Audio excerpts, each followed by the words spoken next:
Well, that's the thing, really, isn't it? And ultimately, I'm actually no great fan of Boris Johnson. I don't think he comes across particularly well in television interviews, but I'm not particularly keen on him. But it is very much my view that the BBC are the ones that have dropped the ball on this by actually going to air with other leaders before they had the Prime Minister, the prize, signed up.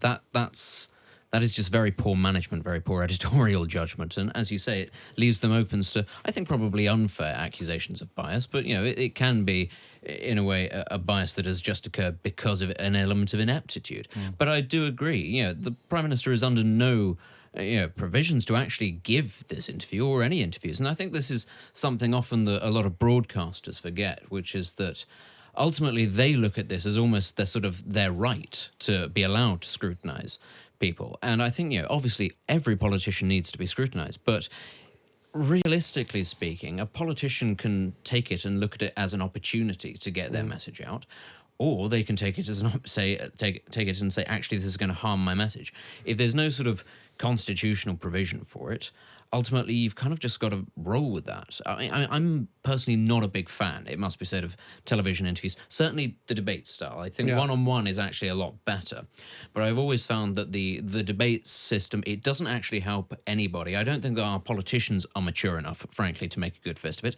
I don't think that we have many broadcasters, with the exception maybe of Andrew Neil and maybe Emma Barnett, who are actually good, and they are only ever good in one-on-one situations. I also, frankly, don't think that the public is necessarily one that responds especially well to that sort of adversarial system. We see it every week with Question Time. You have one set of people on one side, they already agree with their man. You have the other set, and they already agree with their people. And a lot of people in the middle for whom this actually just doesn't register. I don't think a TV interview in this country has ever had any major impact on any election. I think that's a very good question, and one that I'd like to get the opinion of our listeners. So I want to hear from you. If you have been swayed, your opinion has been swayed by any of the debates so far. There's been plenty, or any of the interviews. Perhaps you were swayed by the interview that Jeremy Corbyn gave to Andrew Neil, and you might have been swayed one way or the other. I want to hear from you. 0344 499 1000 is the number that you need. Or if any amount of debate is not going to move you from your opinion, you can tweet us at Talk Radio. You text the word talk to 87222 followed by your message. We are going to get our streaming up and running. We're just experiencing a few little gremlins in the system, but once that's up and running, we will be streaming live on Twitter, Facebook and YouTube. When that is up, I will let you know. Jonathan, do you think that it is about time that we did adopt the American system where appearances, debates, all that is locked into the election process? You do not have an option to back out. There is none of this horse trading of who gets to interview whom and when that we're seeing now. Is it about time? I think TV debates, whether we agree with Benedict, and I'm sort of halfway with you. I'm not quite sure if they're helpful or not. I think certainly the ones involving 7 people, like the one on Friday, I think on BBC, hosted by Nick Robertson, I found that absolutely unwatchable. It's just too much going on. But certainly the one-on-ones, do you think it's about time that actually we legislate for them? They become part of the election process? I absolutely do. And, Benedict is right that there is no obligation for politicians to appear, and that is a stunning indictment of our system, because this is the time where we have to scrutinise politicians. We are literally electing them for the next 5 years. If now isn't the time to hold them to account, when on earth is the time? So, of course, this should be done by an external body. I think Ed Miliband drew much opprobrium and ridicule for suggesting having legislation to mandate politicians to appear in these debates in the last in 2015. But it seems quite reasonable that if you want to put yourself up for the role of Prime Minister, then you ought to, let yourself be scrutinised and interviewed by different people under different formats. Now, I agree with Benedict that the one-on-one interviews are probably the best format, but I do think that debates can be very, very useful. I think Jeremy Corbyn was vastly detoxified by the election debates in 2017. I think he was also a bit detoxified by the Question Time and by the leaders' debates this election cycle as well, because people have seen, if they see him for their own eyes, sort of, unrefracted through the lens of right-wing media, then they can make their own minds up, and they can see actually this guy is not the demon which he's been sort of cast as, and so that's actually quite useful. And obviously we all remember the whole Nick Clegg mania, which came up when he performed so well in 2010, exactly, and that obviously gave him a big bounce. Obviously it may not have helped him in that election ultimately, but it was certainly extremely useful, and it was an extremely important part of the election narrative. We are going to, I can let you know that we are live. We are now live streaming on Twitter and our Facebook page and YouTube pages. So head there and have a look and give us your comments. The question I want to hear from you is, have you been swayed by any of the debates? Could an interview change your mind, whether to win your vote or indeed lose your vote? 0344 499 1000 is the number you need to get on the line and speak to myself, Jonathan and Benedict, and let us know what you think about these debates. Or you could tweet us here at Talk Radio. You can text TALK to 87222 followed by your message. Before we move away from the debates, there was another what some might call it a stunt, perhaps, but there was the climate change debate, which was hosted on Channel 4. Quite clearly for leaders. It was the leaders' debate on climate change. And Benedict, Michael Gove thought it would be appropriate to show up to the ITN studios on the Gray's Inn Road where the show gets made with a camera crew, which already sort of betrays a little bit of the intent behind the showing up and trying to say, well, I'll stand in for Boris Johnson. Now, as far as I remember, Michael Gove lost the leadership election 3 months ago. Thank God. So he does not qualify as a leader. Well, if we're being honest here, and the true leader was there, it would have been Dominic Cummings, but sadly he's not an ex-politician. But, I think you're only giving part of the story there. There is a long-running history between the Tory party and Channel 4. I mean, only recently the head of Channel 4 went on stage and declared that the Prime Minister tells lies and is a known liar. Now, whether or not we all agree with that, if you're an impartial broadcaster, actually there are certain things that you don't go out and say. Even if they're true. Even if they're true, but you should probably balance it out by pointing out that just about every politician lies, ultimately. And I mean, we don't have time. We don't have time to go through every single politician, but I can guarantee you they all do. Not all politicians have been fired for lying, though. No, they haven't. Caroline That's Lucas true. But that's not like what she said, though, wasn't it? She didn't say that the Prime Minister has been sacked in the past for lying. She just said he is a known liar, and that is slightly different. And of course, during that debate, it was an important debate on the climate issue, but they then replaced Boris Johnson with a statue, a melting ice statue, which was a bit of a cheap stunt. Now, I personally think it's wrong for the Prime Minister to duck out of that debate as he did interviews with Andrew Neil. But I think therein lies a bit of the problem with the idea of legislating for having debates, is if you then get one political party in a bit of an on-running battle with one of the broadcasters, because they're not all unbiased. The BBC does a very difficult job of trying to stay the course, but not all the other broadcasters do. And I actually don't think that's a bad thing per se. I think objectivity is preferable to impartiality. I think that's where the BBC falls down. But I do think if you're locking that into legislation, you're setting yourself up for a really difficult time of it if you do have certain broadcasters which are very clearly harder on certain issues than they are on others. Were either of you slightly disappointed, a bit of a frivolous point this here, apologise, that the ice sculpture was not an actual sculpture of Boris Johnson and Nigel Farage? Well, there's a suggestion. There's a suggestion that was it even for you, Jonathan? Even for me, that might have been taken a sort of a far. melting. No, you wouldn't. Have you seen the final Isn't scene enough of? for melt it is. Have you seen the final scene of Raiders of the Lost Ark when all the Nazi figures start to melt? It would have been a bit nightmarish, wouldn't it? Well, I think that there was a story going around that actually this wasn't initially their idea. Somebody had posted the rumor on Twitter, and then very late in the day they thought that's a very good idea. We'll do that.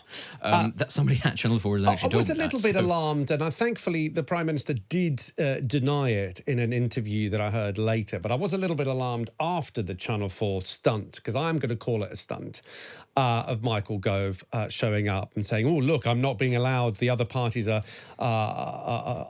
stimming debate. Debate is being prevented by the other parties in Channel 4."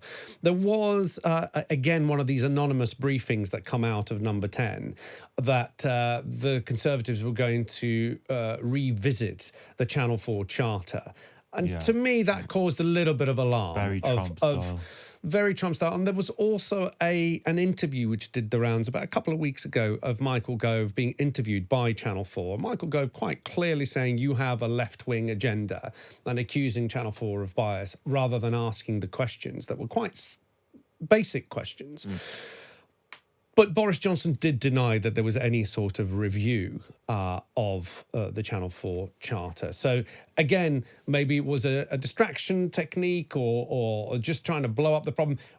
Maybe it worked because I can tell you that I don't quite know what was discussed at that debate. I didn't have the chance to watch it, but not a lot of news came out of it other than the Michael Gove stunt. Well, the news that came out of it was obviously that I think Robert Peston had a good series of tweets about this, about the vote leave tactics, about they tried to have their cake and eat it, if you like, by sort of having a row about Channel 4's impartiality to distract attention from the fact that Johnson had chickened out of the debate. And then also, as you say, maybe to suppress stuff that was coming out of it. But the thing with climate change is, of course, it's an extremely important issue, but it's not particularly contentious anymore in the sense that most people agree it's happening. Even Boris Johnson agrees it's happening. The only person who's really been sceptical is Nigel Farage, and frankly, who cares what he thinks about anything anyway? Now he's basically... That's your opinion. Now he's, yeah, exactly. It's entirely my opinion. And also an opinion that he's somewhat corroborated by declining to stand candidates in half-full seats, which suggests that maybe he doesn't care that much what he thinks anymore either. So yeah, the climate change thing, it's I wouldn't expect that many lines to come out of that debate anyway, but I think that it does add up to this narrative that Boris Johnson is avoiding scrutiny, he's cowardly, he's picking and choosing what he wants to do. He can run rings around the media because he doesn't think that rules apply to him, and that ultimately may not work that well for him. The people think that he doesn't stick to the rules that everyone else has to stick by. Well, also, as Benedict said earlier, he is ahead, and he's not obliged to do any of it. But he's ahead, but he's falling behind. Well, we're gonna get to that. Not falling behind, but he's certainly falling behind from where he was. The gap is shrinking between Labour and the Conservatives. We are going to get to that after the break. We're going to take a quick break. Keep your thoughts coming in. There's plenty of tweets and texts coming through. 0344 499 1000 is the number you need. We are also asking the question of, are you going to be voting tactically in this election? Quite a few of you have come back with your replies, which I will read out after the break. 0344 499 1000 is the number you need. You can tweet us at Talk Radio, and you can even text Talk to 87222 followed by your message. Remember, you can watch us live streamed on Twitter and Facebook and YouTube channels. We'll be straight back after this. We are Talk Radio. The Alexis Conran Show on Talk Radio with The Times and The Sunday Times. Know your times. You're in charge of hiring, and Indeed has solutions, like online skills tests, which let a candidate show that they are the right hire. And we give you this toy monkey, who will bang its cymbals when the right CV appears on your desktop. Okay, there is no monkey. There is no monkey. But there are online skills tests. See why more than 250,000 companies in the UK use Indeed for hiring. Visit Indeed.com/try today to try skills tests for free today. Terms and conditions apply. eBay's Black Friday deals are here. Oh my God, oh my God, oh my God. An Oral-B Smart 5000 toothbrush that was £99 is now only £49. Blimey, that's good. Or an Xbox One S all-digital bundle that was £199 is now only 99 quid. Stop it, that's amazing. And with fast and free delivery, it's never been easier. There's still time to shop Black Friday deals on eBay. Get in! Limited availability, T's and C's apply. Clean teddy bears, afternoon snoozes on the sofa, and weekend box set binges. All made possible by Bright House. Because with up to 30% off APR across appliances, entertainment, technology, and our new Argos price match, you can grab a great deal. Bright House, your weekly payment store. Representative APR 69.9%. Argos price match for exact product matches only. Terms apply. Credit available subject to status. Listen up, it's the head teacher here. Please pay attention. We need you all to collect as many Books for Schools tokens in the Sun as possible. When we've got 3,500, the school will get over £600 worth of free books. If you don't, it's detention. Start collecting books for schools, tokens and the Sun today. T's and C's apply. Talk Radio, traffic and travel. On the M27 westbound in Hampshire, between Junction 7 for Hedge End and Junction 5 for Southampton Airport, we've got delays following an earlier breakdown. In Surrey, the A22 Caterham bypass remains closed for accident investigation work from the M25 Junction 6 at Godstone up to the Caterham turn-off at the A22. In Berkshire, the M4 is closed both ways between Junction 6 for Slough and 8-9 for Maidenhead for weekend demolition work. It's due to be open tomorrow morning. And in North Yorkshire at Malton, the A64 remains closed for resurfacing work. I'm Michael Payne. 3 is a magic number. 300 schemes to help bugs and bees, supporting environmental needs. 8,000 grants for local sports and performing arts get our support. 7 millionaires every week. The nation's on a winning streak. £30 million to good causes every week. Who'd have thought it? These are magic numbers. Your numbers make amazing happen. 25 years of the National Lottery. Rules and procedures apply. Players must be 16 or over. Across the UK, online and on DAB Digital Radio. The Alexis Conran Show on Talk Radio. Welcome back to the show with me, Alexis Conran, here on Talk Radio with the Times and Know Your Times. I can give you some of the highlights of Boris Johnson's interview with Andrew Marr. He said that 74 convicted terrorists have been released early. Another highlight was that he is going to be meeting Donald Trump this week, although rumours have been going around saying that they're going to try and minimise any of the public outings with Donald Trump and Boris Johnson. Trump not being hugely popular on both sides of the spectrum in this country and thought to be a little bit of a turn-off for quite a lot of voters. Boris also said, we don't call him Boris, Mr. Johnson, said that he will also speak with any interviewer called Andrew. Again, direct reference to his refusal to appear on the Andrew Neil show. Well, perhaps he will go and do his interview with Andrew Neil. Who knows? He's playing with people. That's what he does. Yeah, now we're all talking about will he, won't he? Teasing because the narrative here is that Johnson is the king. He gets to decide what media he does. He gets to play with the media. Will he, won't he? He's in charge. The media is not in charge of holding him to account. He's in control of whether he allows them to hold him to account. We've also, because we started talking about the debates, we had a text message in. They didn't put their name, but I'll read it out anyway. Election debates are consistently dreadful. I have stopped watching them. The formats usually destroy the whole point of the exercise.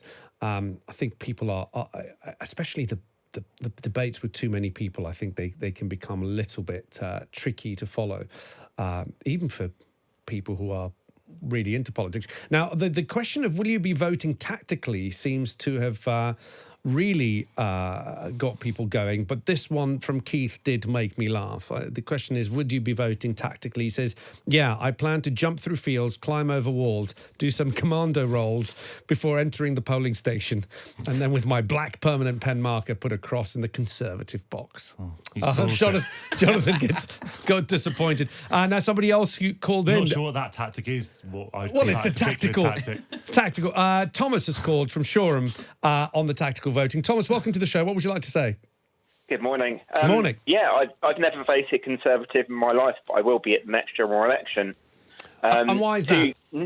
Well, there's two main factors. Firstly, I did support Brexit, so I want that done, obviously, and they're the only credible party that's actually offering that. Mm-hmm. But, I mean, the primary thing for me at this very moment, I mean, I've been looking at Twitter this morning, and you've got Rachel Riley and Tracy Ann Oberman being subjected to the vilest anti-Semitism, and it's from Labour Party Corbyn supporters, and this problem still hasn't been confronted. Mm-hmm. I'm sick of it, quite frankly. Okay.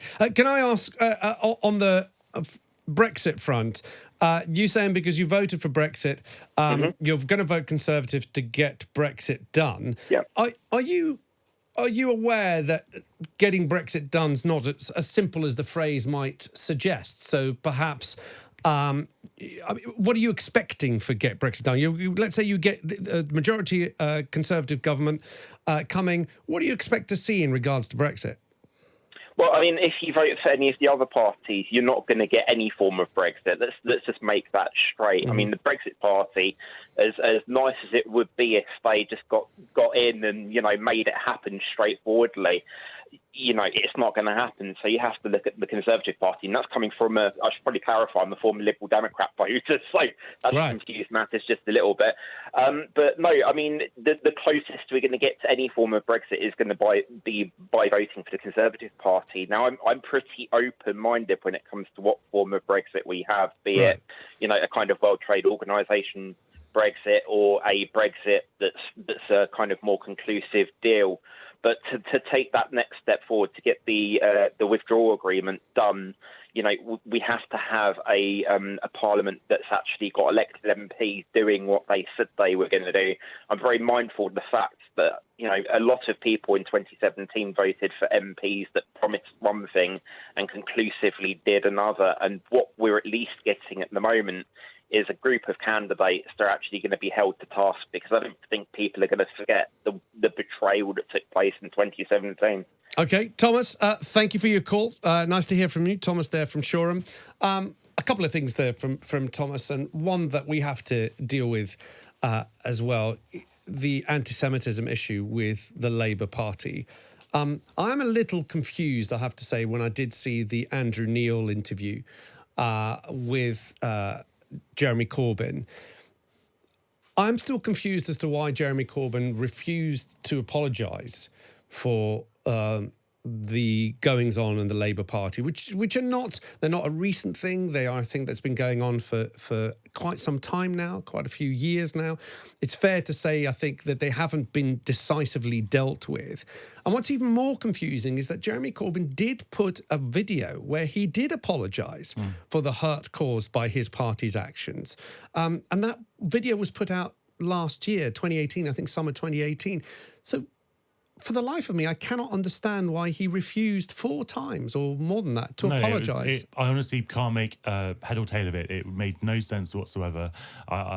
He should have just said, I'm sorry for the hurt caused to the Jewish community, because there has been hurt caused to the Jewish community. He should have apologised for the dismal way in which the party initially tackled this issue, because it was dismal. He didn't need to apologise for being personally anti-Semitic, because there's not enough evidence, I think, that he is.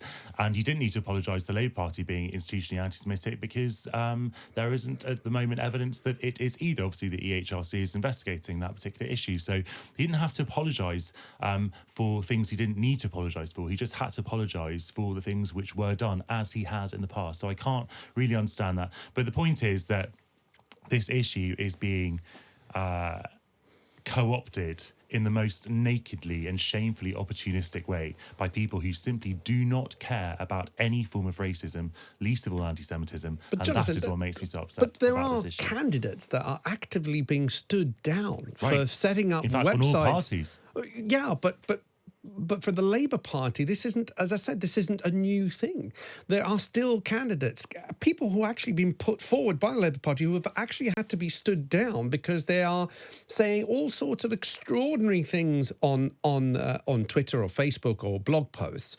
And then instead of them being kicked out of the party straight away, there's some sort of quote-unquote process that they need to go through. I think that any big organisation has to have a process where people go through some kind of the equivalent of a trial, I suppose, where they're allowed to make their case, and then there's a decision made either way. I don't think it's, the fact that they've been suspended, the candidates have been stood down, as you say, is a positive thing, not a negative thing. And of course, if any of those candidates who are now on the ballot paper, the SNP have suspended someone, the Lib Dems suspended someone, the Tories have suspended a couple of people as well. So if any of those candidates were to win, for example, then they wouldn't be able to take the whip in Parliament. And, I do think it can't be that difficult not to make anti-Semitic comments. It's extremely upsetting that so many people seem unable to follow that basic rule, don't be anti-Semitic. I think that we have to stamp out this problem root and branch. I don't see that the answer to it is to elect a Conservative government, personally. Benedict, the Conservative Party have been struggling with their own problems. As Jonathan said, there have been candidates that have had to be stood down for various comments, including some anti-Semitic comments as well. It's not exclusive to the Labour Party.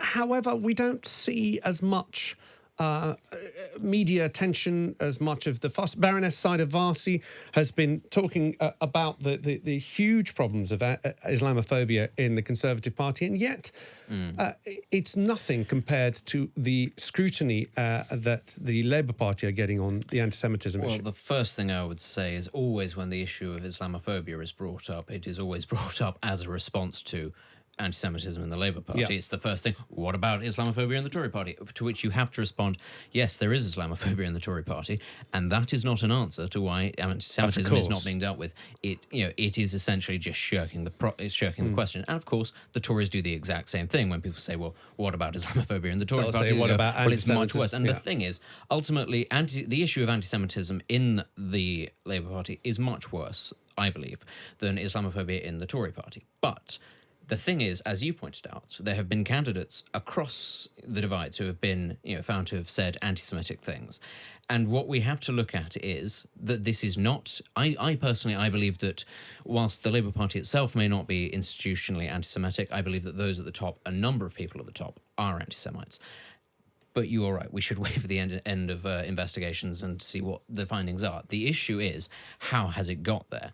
I believe personally that anti-Semitism is an issue in this country at all levels, across all classes, all ethnic backgrounds, all kinds of people. It's something actually that is deeply ingrained in our culture as a Western Christian culture, and also one that has been affected by things like socialism, like the far right, that all have their own little anti-Semitic elements in them. And I don't think we've ever addressed it in the same way that countries like, for example, Germany has had to go through a certain process to come to terms with the past. Because actually, we were the ones that in our, national consciousness, our great, it's wrong to say perhaps a myth, but, it is, there are elements of that. We are the ones that fought the Nazis. The Nazis were the anti-Semites. Ergo, we're not anti-Semites. They're bad, we're good. We've never actually addressed, and we don't address, in schools, the root causes of anti-Semitism in Christianity, in Islam, in left-wing politics, in right-wing politics, all the tropes about, Jewish controls of the financial sector and all these, we don't actually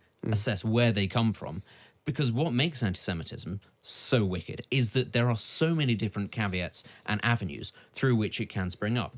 And I think the issue is that we're looking at one element of anti-Semitism where it arises in the Labour Party, but it will be allowed to continue unabated elsewhere unless we have a genuine, mature conversation about all the areas in which anti-Semitism can spring up. And of course, it does spring up in other areas of prejudice, like Islamophobia. But the issue, I think, is that it's very deeply ingrained in our culture in ways that we possibly don't even recognise as consciously being there.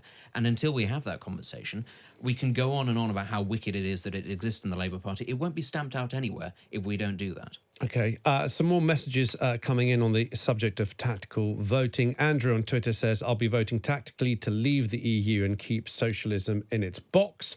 Peter on Twitter says, vote for hung parliament because I wouldn't allow any of them in. Look at Bojo on Mar. I haven't really been able, because we've been on air, I haven't really been able to see how that interview has gone down yet. But we'll hopefully use one of the breaks to have a catch up on that. Voting tactically, this person's called Washing Machine on YouTube, said, I will be voting factually, not tactically. Well, you're in luck, because after 12 o'clock, we have Will Moy, the CEO of fullfact.org, who's going to be joining us for an hour in the studio. And we are going to be looking at all the fact-checking this week that has been done from across the political spectrum. Chris on YouTube says, if by voting tactically you mean voting for the party I want to win, because that's my tactics, then yes, I will be voting tactically. Mrs. A on Twitter says, I'll be voting Labour, the only alternative to the bumbling fool who was just on Mar pretending he hasn't been in government for the last 10 years. And finally, Johnny on Twitter says, it shows you just how broke the system is that people vote tactically. It's undemocratic. The voting system needs to be reformatted like Parliament. And I say that as a Labour supporter. I think we need proportional representation in this country. Well, Benedict, what are your thoughts on that? We had a go at it, didn't we, in the coalition government, one of the Lib Dem demands for the coalition was that the referendum we had in 2011, was it 2012? 2011, I think. 2011. On Back AV in the good old days when nobody got so het up about it. Yeah, but it seemed that referendum was doomed to fail because I remember actually going in to vote for it, and it was the question. The ballot paper was, do you want to keep everything the same, or do you want a system where your vote then gets divided by 2, add 3, take the square root of 25? What the question was on the ballot paper, actually. It literally described the system. Really? And Did it was really? so complex. Did it really describe the system? It did, and it was like a first round system and a second round system. I just remember looking at it and thinking about the Lib Dems. So you sold out on tuition fees for this. This was your big win. Well, all right then. I think the difficulty is... ultimately, whilst there are elements of the political system that do need changing, and they do need changing, everything from, House of Lords reform is something that's come up, and that's something else that I think needs to be reformed. It is often sort of swept under the rug these days. But the problem, I think, that a lot of people think is that it's not the system that is broken, it's the parties themselves that exist within it. I think a lot of them think that just if only the parties represented them a little bit more, their worldview, everything would be fine. But I think we need to get to a stage where we've tried all the different caveats for people to realise it's not just the parties themselves that are Benedict, the issue. the number one issue I get sitting behind this microphone when I do these shows is a lot of people say my vote doesn't count. I live in a safe seat. And this could be if you live in a Labour seat or a Tory seat or a Lib Dem seat. And that disenfranchisement of... there's nothing I can do. I mean, even though there are some big Conservative majorities now which are under question. We're talking about a 20,000 vote lead, which is now under question. So perhaps there is stuff of it, but that's only when it happens with people voting tactically. And the problem is tactical voting perhaps has a common goal, but again, you're kind of sullying, a little bit like one of the messages that we've been getting, you're kind of sullying that people are not voting according to their beliefs, and almost they're voting out of not spite, but there's a difference between voting out of something you believe in and you want to see happen to actually I'm voting to prevent a terrible outcome. That completely changes why you enter that ballot box, and because you're voting negatively. Because you're voting negatively. But look, I mean, but that is still it's still positive in a way. Like I would, if I was living in Cheltenham or Guildford or Richmond or even Finchley and Golders Green, actually, I'd be voting Lib Dems for all kinds of reasons. Not because the main reason is to stop a Tory majority and to vote against the Conservative Party, and the Lib Dems stand the best chance of doing it in those constituencies. Whereas in other constituencies, obviously, I would vote much more with my heart, which is Labour, and that would be positive and negative. Do you accept that sullies our politics, because you cannot vote with your heart, you can't vote positively, and also... If we are, and we'll talk about the polls in a second, but if we are going to be seeing more hung parliaments, then isn't it about time that we realise that actually politics has moved on from a two-party system? There is interest in other parties, and I include the Lib Dems, the Greens, the Brexit Party. You can't just chuck them out of the debate because they're there, and people who are there need to be heard. So isn't it about time that we have a proper thing, not like that referendum that we had? But of course, my question is which political party gets into power via a system and then says, well, we're just going to scrap that system that saw us get into power? We're already seeing in the Conservative Party manifesto, there's again talk of redrawing the boundaries, because at the moment the Conservative Party need more votes the way the boundaries have been drawn up to get the same seats as the Labour Party do. So already it's an imbalanced system against the Conservatives, and why wouldn't they want to change it? Well, you say that, but that referendum of a few years ago has thrown up an issue that has ultimately changed a lot of parties' political views in the world, which is why we now have the possibility of a Tory majority, because seats that have never voted Conservative before may well go Conservative from Labour. Suddenly people who will have been sat in those constituencies for decades saying my vote doesn't count because it will go Labour, in a lot of seats, all of a sudden there's a chance they will go Conservative, because suddenly an issue, a hot issue, that they care about is being addressed, and a party that stands a chance of getting into government that isn't the party that always wins in those seats is promising them something on that issue. So I think we should possibly this will take a little bit longer than perhaps people would like, but I think we should perhaps wait and see where the new fault lines lie after the next election. And of course, the other thing, Alexis, is that a similar thing might be happening in the commuter belt of the home counties, where people who are living in Tory seats, safe Tory seats, well, there's no point in voting anything because the Tory always gets in. This hot issue the Benedict was talking about is working the other way. They're saying, well, this is completely outrageous. How on earth could the party that I've supported my whole life be actively advocating for shrinking GDP, shutting down industries wholesale? That's not the Conservative Party of business. That's certainly not the party I would want to vote for. I'm going to vote Lib Dem. Hopefully kick out Dominic Raab in the process. You heard it here first. You didn't hear it here first at all. But yeah, so that's the kind of thing. In seats across Surrey, it's quite possible that the Lib Dems are going to do very, very well, and I applaud them for doing it, because the Tories have taken those kind of like those liberal Tory Remainers for granted for too long. We've got some more messages here. Barty on YouTube says, I'll be voting tactically to get the best out of a bad job on Brexit. To the question again, will you be voting tactically? Team Kenny on Twitter says, a family member who is a Momentum supporter and a die-hard Labour follower has voted by post for an independent to try and stop the Conservative member getting in. So not voting for beliefs, just voting for spite. Veronica also saying, I'll be voting tactically as I'm a Lib Dem but by nature, but to get the cons out of my constituency, I'll be voting Labour, being asked to help a lot of work colleagues on how to vote tactically. We are going to take a quick break, but you can be watching us on Twitter if you head to our Facebook page as well and our YouTube page. You can watch us all live streamed. You can give us a call here. 0344 499 1000 is the number you need, or you could tweet us at Talk Radio. Countdown to the election on Talk Radio. The manifestos, the mandates, the mother of all radio stations. Up to the minute breaking news and instant reaction. Your election station, Talk Radio. The Alexis Conran Show on Talk Radio with The Times and The Sunday Times. Know your times. Oh my God. OMG. Is she okay? Yeah, she always does this. Her Uber Eats just arrived. She ordered McNuggets, so... Oh. Shall I get the door then? Probably best, yeah.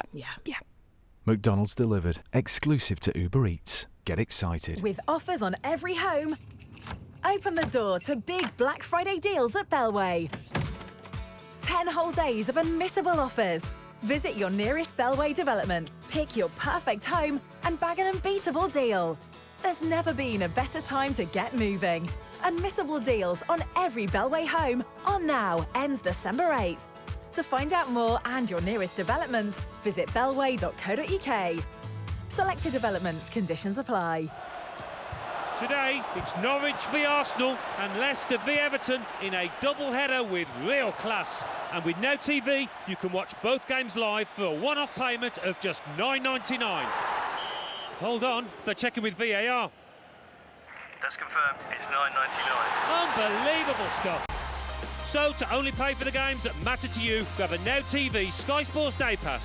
Search Now TV Sports. 18 plus, content streamed via internet, full terms apply. Let the festivities begin with a third off our wonderful range of artificial trees and Christmas lights. Homebase. Feels good to be home. Terms at homebase.co.uk.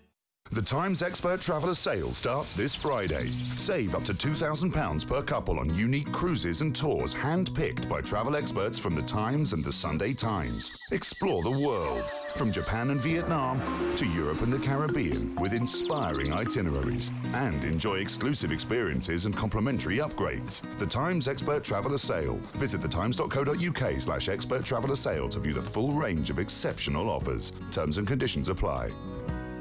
Talk Radio, traffic and travel. In North Yorkshire, the A64 remains closed both ways between Malton and Rillington for resurfacing work this weekend. The A6 Abbey Lane is closed southbound in Belgrave in Leicestershire between Thurcaston Road and Beaumont Lees Lane. That's because of a burst water main. The M4 remains closed this weekend between Junction 6 for Slough and Junction 8-9 for Maidenhead for the demolition of a bridge that's causing delays. And the A22 Caterham bypass remains closed for accident investigation work in Surrey between the M25 at Junction 6 and the A22. I'm Michael Payne. 3 is a magic number. 300 schemes to help bugs and bees, supporting environmental needs. 8,000 grants for local sports, and performing arts get our support. 7 millionaires every week, the nation's on a winning streak. 30 million pounds to good causes every week. Who'd have thought it? These are magic numbers. Your numbers make amazing happen. 25 years of the National Lottery. Rules and procedures apply. Players must be 16 or over. Greetings, Earthlings. We come in peace. We wish to communicate with your leader. I'm Howard Hughes. Join me tonight from 10 for a trip into the outer limits. Untwist the lid on Talk Radio's specimen jar of the psychic, the supernatural, and the simply unexplainable. The Unexplained with Howard Hughes. Tonight from 10, Earth Time on Talk Radio. Across the UK, online and on DAB digital radio. The Alexis Conran Show on Talk Radio. Welcome back to the show with me, Alexis Conran, here on Talk Radio. You're listening to Talk Politics. With me, I have Jonathan Liss and Benedict Spence. And we want to hear from you, of course. You can watch us live streamed on Facebook, Twitter and YouTube. 0344 499 1000 is the number you need to let us know your thoughts. And you can tweet us here on at Talk Radio. I'm very glad to say that we have Tory candidate for Stratford-upon-Avon, Nadeem Zahawi, joining us on the line. Welcome back to the show. Good morning. Great to have you on. I guess the question that I'd like to kick off with is, how is it going when you're going out on the streets, knocking on doorsteps? And have you found it easy to talk about the manifesto when quite a lot of the suggestions in the Conservative manifesto at the moment, so like more nurses and more doctors, are a direct result of the Conservatives being in power for the last 10 years? Well, I think people have been responding to the message that we've got to get Brexit done. You know, my message has That was very quick there, Mr. Zahawi. Well, I was waiting for the phrase. I tell you for why. Because actually, you know, we're coming up to Christmas, and my message is that if you close your eyes and wake up on the 1st of January 2020, do you want 2020, which will be the first year of 5 years of a new government, spent having another referendum, which the one thing we all agree on, whether you vote to remain or leave, will be further delay, further distraction, uncertainty for business in Stratford-on-Avon. And, of course, it will be divisive and poisonous and not necessarily change the outcome. And then a second referendum, because Jeremy Corbyn clearly hasn't got the confidence because he doesn't think he can get a majority. He's promised the SNP, the Scottish Nationalist, a second referendum to separate from our union. So do you want 1/5 of the period in government, of the next government, to be spent, at least 1/5, I would say, with two referendums? Well, or do you want to deliver Brexit and then move back onto the things that matter to Stratfordians, like the NHS? Understood.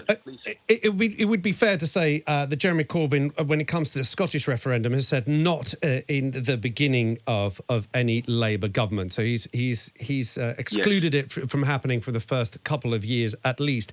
On the subject of getting Brexit done, are you honest with your electorate that getting Brexit done is a great phrase, and I'm sure it's been tested to death, which is why it's been rolled out by everybody in the first breath of any interview. But it's not strictly accurate because it's not as if come December the 13th, with a Tory majority, we can all sit back, relax and forget about Brexit. In fact, the most important and difficult part of the negotiations start with the Tory majority passing the withdrawal agreement implementation bill. So are you being honest with the electorate that actually there's a lot more Brexit negotiation to come? And that's an important question to answer. You're absolutely right. By the way, just on the Jeremy Corbyn point of delaying a second Scottish referendum for 2 years, Nicola Sturgeon said she would force him to do it when he doesn't have a majority and needs her help in Westminster. But let's put that aside and answer your question directly, which is, does get Brexit done really apply? Well, first of all, what we've said is that if we return with a workable majority, and we need 9 more MPs to be able to unblock the blockage in Parliament, then we will, on the 13th of December, literally that week, we will bring back the withdrawal bill so we can get it through Parliament. 27 other EU countries have signed up to it. And it's a good deal. It's a deal that works. But then you move on to the process of agreeing the free trade agreement with Europe. So I was just getting to that point, which is the sort of the crux of your question. If you look at the political declaration that accompanies the withdrawal agreement, both sides have already agreed on two fundamental things. One is we don't want any tariffs and we don't want any barriers, any quotas between us and the 27 other partners in the EU. So that's a good place to start from. Now, I am the Business and Industry Minister. I'm not a member of Parliament because there's no Parliament, but I continue as the Business and Industry Minister. And I can tell you every business that I've spoken to, from the largest in the country in every sector, from chemicals to automotive to pharma, across the board, say they want Brexit done because the uncertainty is debilitating. They also say, actually, and if you think about it, for the past 4 decades, we've been trading with Europe. This is the sort of the non-tariff barriers, as they're referred to in any trade deal, very freely in all those sectors. So it becomes much easier to deliver a free trade agreement by the December date of 2020 than if you were doing a free trade agreement with a country that you didn't have this deep trading relationship in the past. But here's the crux, Mr. Zahawi, and I think this is where it all comes tumbling down. I've heard this argument before. The reason why we can have a quick free trade agreement is because we're already in alignment with the EU, so there's not much to negotiate. Of course, there's a reminder that it's not end of December next year. We have to tell the EU whether we need to extend by July. So we're going to have some substantial agreement by July 2020. So that's less than 6 months' time, I think, of negotiating time. But isn't the problem, Mr. Zahawi, that the closer we stay aligned with the EU, which means we can do this deal very quickly because we leave things pretty much as they are, the more kickback you'll have and opposition you'll have by the ERG and other members of the Conservative Party who want a break with Europe, who want to see Brexit happen and not just Brexit in name only. Because if you're going to have close alignment and you're going to have free movements of goods and you don't want to have any barriers that wreak havoc with your just-in-time deliveries, and you want to keep things the same, then we're going to be back here in December 2020 having the same discussions of you've just delivered a Brexit that's not what 17.4 million people voted for. So a lot of stuff there. Let me just try and unpack it all for your listeners.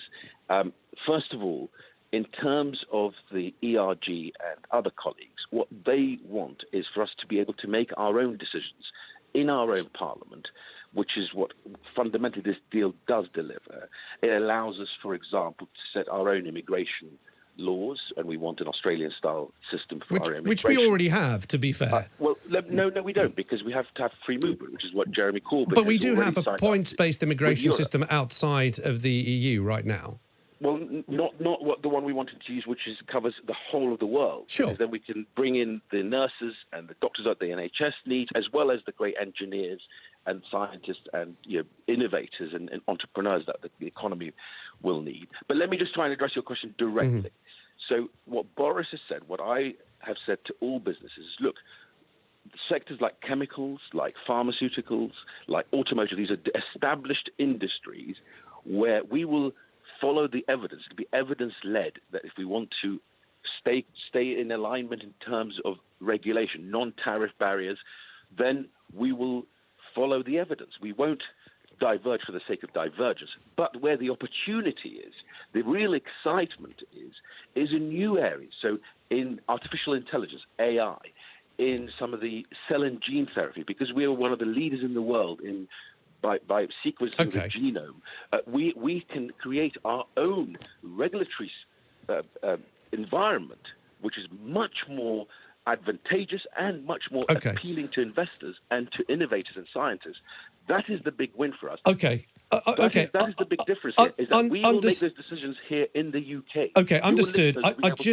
I know we've got limited amount of time before we crash into news, and I know that my guests have a couple of questions. But one last question for me, and this is purely just to help me understand what's going on. Can you please address the 50,000 more nurses for the NHS? Because I am so confused. You're already counting nurses that are already there. In simple terms, it's as if I have 3 apples, you give me 2 more apples, and now you're telling me I have 5 more apples. Even a child says, hang on, that's not right. Right. currently, the NHS has 280,000 nurses. We are pledging that by the end of the Parliament, if we are in government, there will be 330,000 nurses. That's 50,000 more nurses. Now, there are 19,000 nurses, and the Prime Minister just addressed this on television as well, who we would lose if we don't make this investment, this pledge to invest in more nurses. So therefore, the total is 50,000 more by the end of the Parliament. That's what we're pledging. Okay, that still makes no sense to me, because you're already counting the ones that are already there. The fact that you're preventing them from leaving doesn't come into the equation. You can tell me that there will be 50,000 nurses, but when you say 50,000 more, I'm already counting the ones that we already have. Well, so you've got 280,000 at the moment. There'll be 330 by the end of the Parliament. We talk about recruitment and retention. Listen, before entering Parliament, I was in business, right? I sat on a board of a recruitment business that is on FTSE 250, a great British company.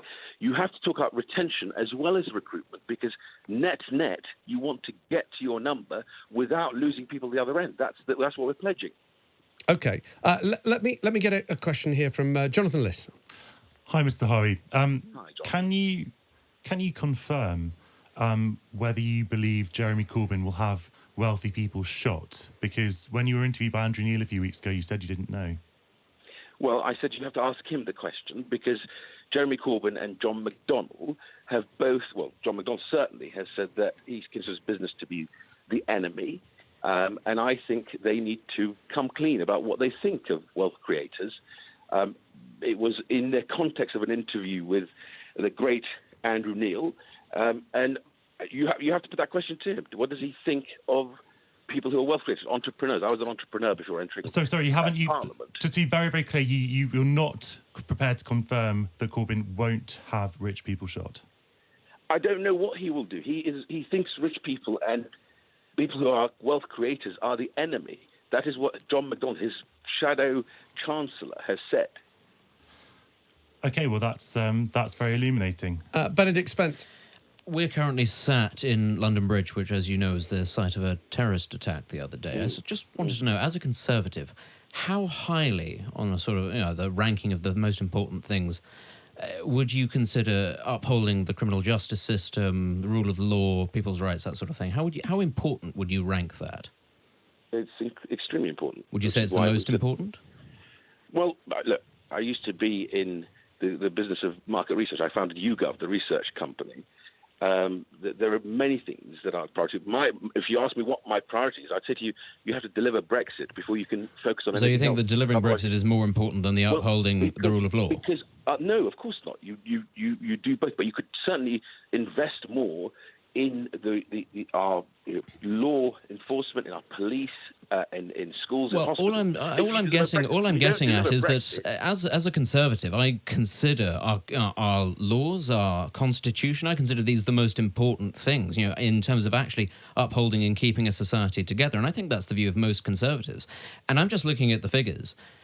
Across the 10 years of the Conservatives being in office, the budget at the Ministry of Justice has been slashed by 27%. Now, if you want to put that into some context, money for the NHS has gone up in that time. Whereas, in the age of austerity, budgets at the Ministry of Defence, where entire Air Force squadrons and ships have been wiped off the bill. How is it that a Conservative government can sit there and claim that it is tough on the law, on criminals, on terrorists, when it is slashed over a quarter of the budget? And before you talk to me about police numbers, I'm not talking about 10,000 police officers. I'm talking about the probation service. I'm talking about prisons. I'm talking about actual courts. How can it be that you are serious on this issue when you have taken so much money out of our most important institution? Well, actually, the Prime Minister addressed this morning again on television. The Conservative administration and the coalition government that was formed when I came into Parliament rather than government, I was a backbencher for that period, had to take some tough decisions because, as you'll remember, Liam Byrne, the Chief Secretary of Treasury under Labour, left a note for David Laws, the then Chief Secretary under the coalition government, saying there's no money left, good luck to you. So we had to make some pretty tough decisions. Everybody does that when they leave office. It's a common joke. This is a new government now, led by Boris Johnson, and he's making the commitment that if he gets a working majority, he will deliver Brexit, which means the economy can then continue to power ahead and grow, and of course deliver more investment into our criminal justice system, into the courts, into prisons. We're pledging 10,000 more places in prisons, and people who are serious sexual offenders and violent criminals and terrorists, of course, will have to serve their full sentence. Nadeem Zahawi, thank you very much for joining us. I'm afraid I have to leave it there because of the news, but we appreciate your time. There's Nadeem Zahawi, a Conservative candidate for Stratford-upon-Avon. Also standing in Stratford-upon-Avon, we have David Passingham from the Green Party, Felix Ling, the Labour Party, Dominic Edmund Paul Skinner from the Lib Dems. And also important to say, because we mentioned Dominic Raab earlier on in his constituency of Esher. Also standing in Esher, we've got Kyle Gregory Taylor from Advance Together, Kyle Keynes, I beg your pardon, from an independent, Peter Leonard Ashurst from Labour Party, Monica Harding, Liberal Democrats, and Baron Badger, official monster looving raving party. We are going to take the 11 o'clock news next, but we want to hear your thoughts. 0344 499 1000 is the number that you need. We'll be straight back after the 11 o'clock news. This is Talk Radio. The Alexis Conran Show on Talk Radio with The Times and The Sunday Times. Know your times. 3 is a magic number. 300 schemes to help bugs and bees, supporting environmental needs. 8,000 grants for local sports, and performing arts get our support. 7 millionaires every week, the nation's on a winning streak. 30 million pounds to good causes every week. Who'd have thought it? These are magic numbers. Your numbers make amazing happen. 25 years of the National Lottery. Rules and procedures apply. Players must be 16 or over. It's hard to enjoy your daily yoga routine when your mind is on your next VAT return and how to avoid the usual mistakes. But with QuickBooks, the new VAT Smart Scan technology does the work for you. As the deadline approaches, it checks for duplicates, looks for anomalies, and reviews VAT codes. So your biggest struggle is touching your forehead with your ankle. Search for QuickBooks. Perfect for making tax digital. QuickBooks. Backing you. My name's Ian, and I run the Christmas Centres for Crisis. Many people in Britain are homeless, stuck in hostels, sleeping on floors, even on the street. You can change this. Our Christmas Centres provide people with food, safety and support, and show them how Crisis can help them find a home and a job in the year ahead. You can reserve a place at Crisis this Christmas for just £28.87. Go to crisis.org.uk now. Help someone take their first step out of homelessness this Christmas. Thank you. It's all about Christmas ease in the Sunday Times this weekend. In a 52-page food special, Sir Paul McCartney shares his veggie feast, while Tom Kerridge keeps it simply traditional with turkey and ham. Plus party food, perfect presents, and the best wines to buy. Only in the Sunday Times this weekend. Countdown to the general election on Talk Radio. The spin, the soapboxing, the swing. Your election station, Talk Radio. Across the UK, online and on DAB. Talk Radio, on the hour news headlines. I'm James Lower. Good morning. The government's launched an urgent review into terrorists being released from prison after 2 people were killed at London Bridge on Friday. The extremist had been convicted of plotting to bomb the London Stock Exchange in 2012 and was freed halfway through a 16-year sentence. Paul Gibson is a former director of counter-terrorism at the Ministry of Defence. What we're dealing with is ideas, it's ideology. So it's not just the length of the sentence, it's not just the licensing arrangements, but really understanding this radicalisation piece, which we constantly fail to grapple. Elsewhere, a loud bang which woke people up across large parts of southeast England this morning was a sonic boom. The sound, caused by RAF jets rushing to escort a plane which had lost communications, was heard in North London, Hertfordshire and Essex. 1 in 10 people in the UK say they now know more about HIV after rugby star Gareth Thomas revealed his diagnosis in September.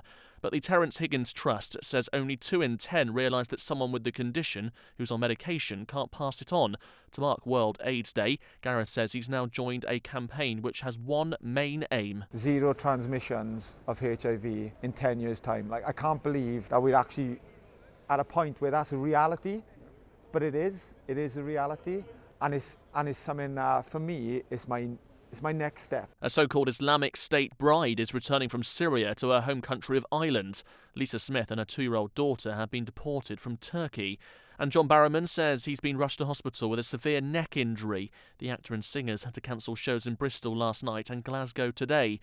So weather then, most places dry and sunny but feeling cold. Scattered showers likely in the far north and east of the country.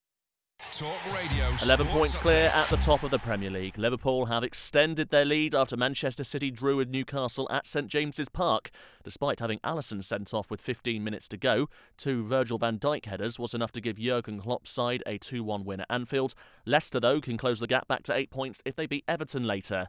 Elsewhere, Carl Frampton has inflicted a first-ever defeat on American Tyler McCreary in Las Vegas, renewing hopes for a shot at the World Super Featherweight title. He won on a unanimous point decision.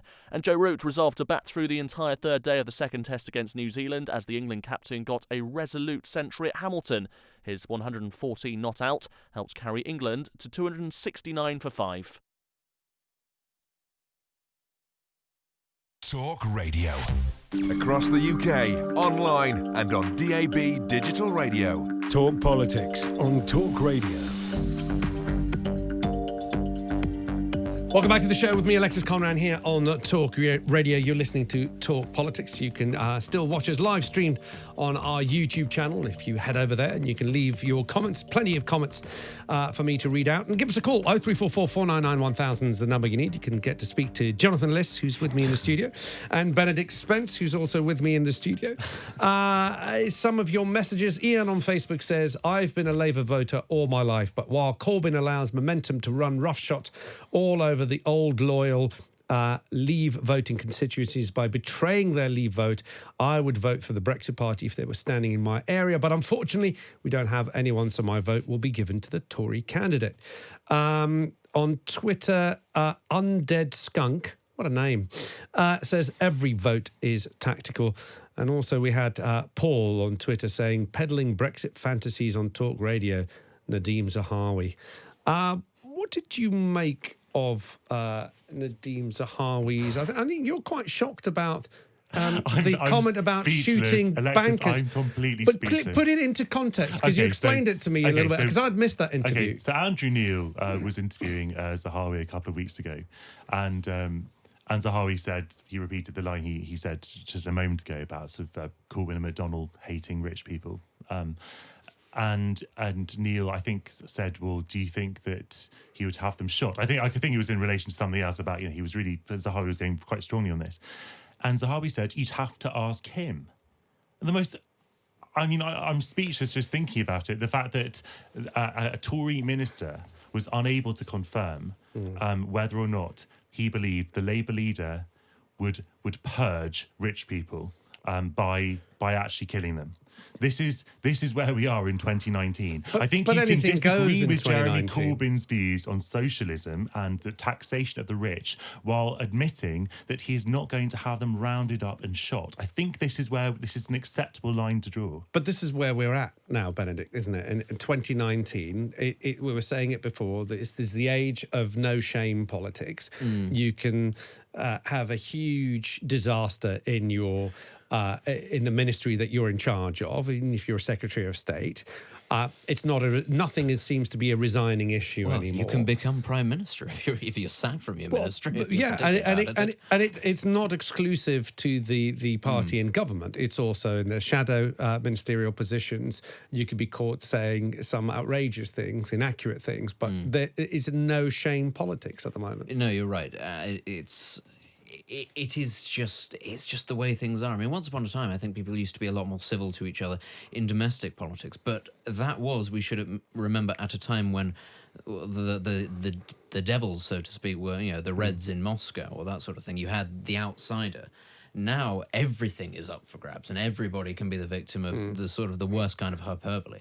And I was talking earlier about TV debates and actually what benefit they have. I think it's right there off the bat, you see why it is that the televisation of our politics isn't necessarily a good thing, because the people who exploit it and the people who consume it are so wanton in their use of language.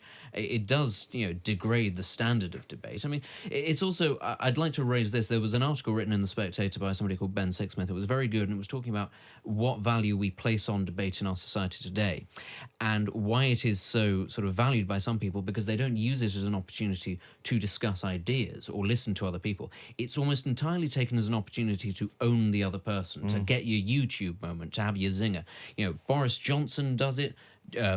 David Cameron was excellent at those sort of Harry Flashman moments. The Labour Party in a very different way. They focus entirely on never actually asking Boris Johnson sensible questions, on getting sound bites out at PMQs. Ultimately, though, also, we have broadcasters who are responsible for it. I mean, Jeremy Paxman became a caricature of himself in that he was constantly, at the end of his career, trying to home in and just make the other person look like an idiot. And I think that is the state Which of our... unfortunately often they were.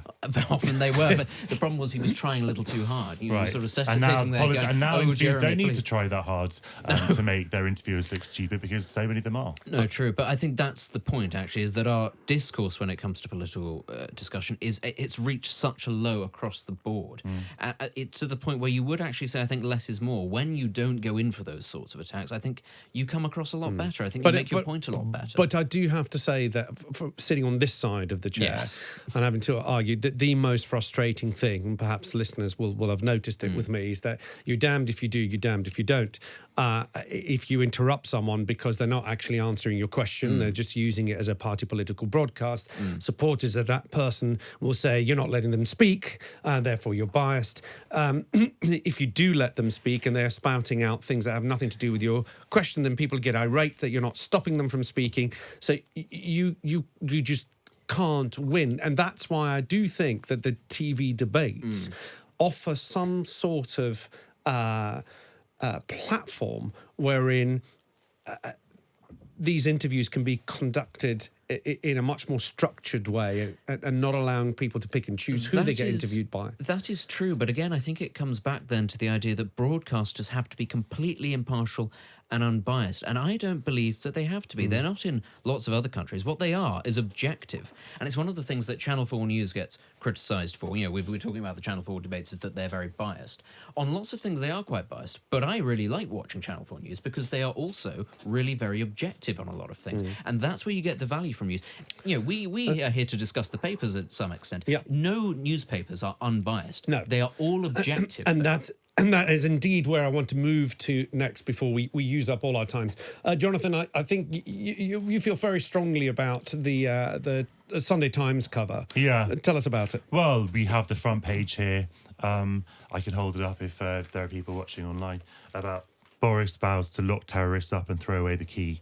And it's illustrated by a picture of Jack Merritt, the 25-year-old victim of the attack last Friday, who, by all accounts, was an extremely incredible individual. And I just can't begin to describe how vile this front page is. First, Boris. He's not our friend. Let's just put that, you should not be calling him Boris in such a serious context. Second, vows to lock terrorists up and throw away the key.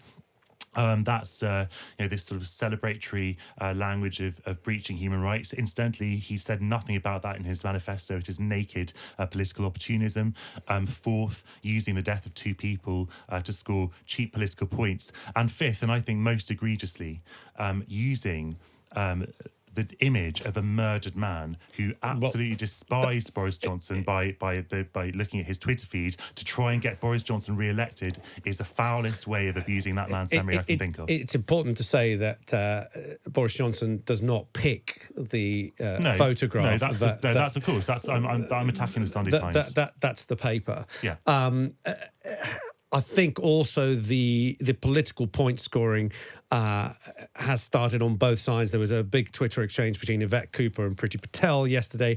I would advise anybody who's remotely interested in the process, the legal process of which saw a convicted terrorist released halfway through their sentence without the parole board being part of that decision, I would urge them to head over to Twitter and read the Secret Barrister's blog post, which explains the legal procedure. Because basically what the two parties are doing at the moment, they're saying, well, it's your fault because that was the law when you were there.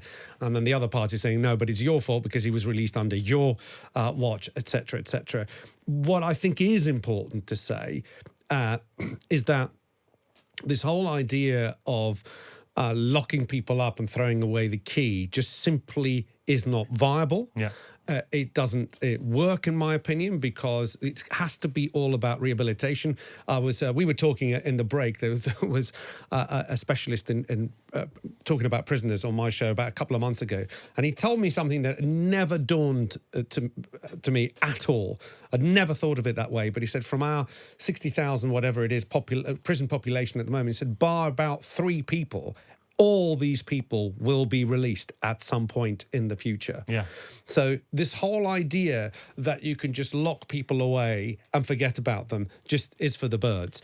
What we need to be thinking about is how do you rehabilitate those people and how do you release people you are certain have been rehabilitated, Right. and that takes money. And exactly, and as Benedict was just questioning Zahawi about, this is about money. And Nazir Afzal, a prosecutor, had a thread on Twitter yesterday, which is extremely important, when he was recounting a conversation he had with Boris Johnson a couple of years ago about rehabilitation. And Johnson asked him what kept him up at night, and he said, these people who haven't been rehabilitated.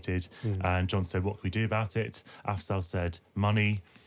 And Johnson said, oh, well, that's money then, isn't it? So the Conservatives are only prepared to tackle this issue when it becomes expedient for them to do so. And as usual, we see this naked opportunism which does not help anybody. I'd just like to very quickly say 2 things. The first thing is, if you are actually in favour of this idea of locking people up in perpetuity, what you're in favour of is the state putting people to death, and that's a very slow way of doing it, a very expensive way of doing it. You might as well just get ahead and hang them, and that is, of course, an awful thing, because then, of course, you can hang people for all sorts of things. People can be put to death for crimes they haven't committed. That's not a road we want to go down in this country. I don't think it's very helpful, the idea of locking people up without any chance of rehabilitation. That is the responsibility of society. It is to punish, but also to look after those who have, trespassed against the system, so to speak, is to try to allow them to re-enter society. And ultimately, I just think when we talk about... there is one thing that should be pointed out when it comes to religious or politically motivated terrorists, or criminals rather, is people who are prepared to go to those lengths, prepared to die for these things, are not easily rehabilitated. There needs to be an understanding that people who commit crimes or are likely to commit these sorts of crimes for political or religious reasons may have to spend a lot longer in prison than the average person to be rehabilitated, because they believe in something higher than their own existence. Yeah. But that does not mean that they are failed cases. It just means you have to go through, or should go through, far more checks in order for them to be released. But I love it when I get to agree with the Tory on here. Yeah. It's a warm, fuzzy feeling, isn't it? Get used to it. If they win, you'll have to get used to it. I certainly don't think that's Oh, look at the face he's pulled now. You put him right off his tee now. But before we move off this subject, I would urge whichever side and however strongly you feel about this subject of what should happen to terrorists or convicted criminals, you really should read the Secret Barrister's blog post. You can find it at The Secret Barrister. I mean, and his book is also fun. Their book. We don't know if it's a man or a woman. It's very presumptuous for me to assume it's a man. But I mean, one of the things quickly mentioned in the blog is this sort of early release, and it's purely done for headlines. It's too expensive to keep people locked up for 10 years. But it's a great headline that you can dish out a 10-year sentence, and we'll just keep it a little bit quiet that people only serve 5 years. And that's how the system is working. Another little bit of detail, I haven't had it confirmed. It was in the Independent, but I haven't had a second source to confirm it. But I was listening to people talking about, we should lock people up and throw away the key. Somebody was advocating the return of the death sentence. But actually, what happened yesterday, on Friday, I beg your pardon, one of the people who was one of the members of the public who tackled the terrorist. One was famously the Polish chef who took the big narwhal tusk along, but another person I believe was a convicted murderer. Yeah. Somebody who was sentenced, had served their time, and now has been rehabilitated. And due to the actions of that person, you could argue that more lives were saved. So bang goes the theory of, well, let's just send people away for life. They're no use to society. Someone's just proved that they are a use of society once they've been rehabilitated for committing a heinous crime. Yeah. We're going to take a quick break, and then I want to hear from you. Will you be voting tactically? And have any of the debates made a jot of difference in your opinion on who to vote for? 0344 499 1000 is the number you need. I'll get rid of that frog in my throat. Talk Politics with Alexis Conran on Talk Radio. We are Talk Radio. The Alexis Conran Show on Talk Radio with The Times and The Sunday Times. Know your times. Charlie, no! Take that out of your mouth! You okay, Claire? I feel rubbish. Here, have a Lemsip Max all in one.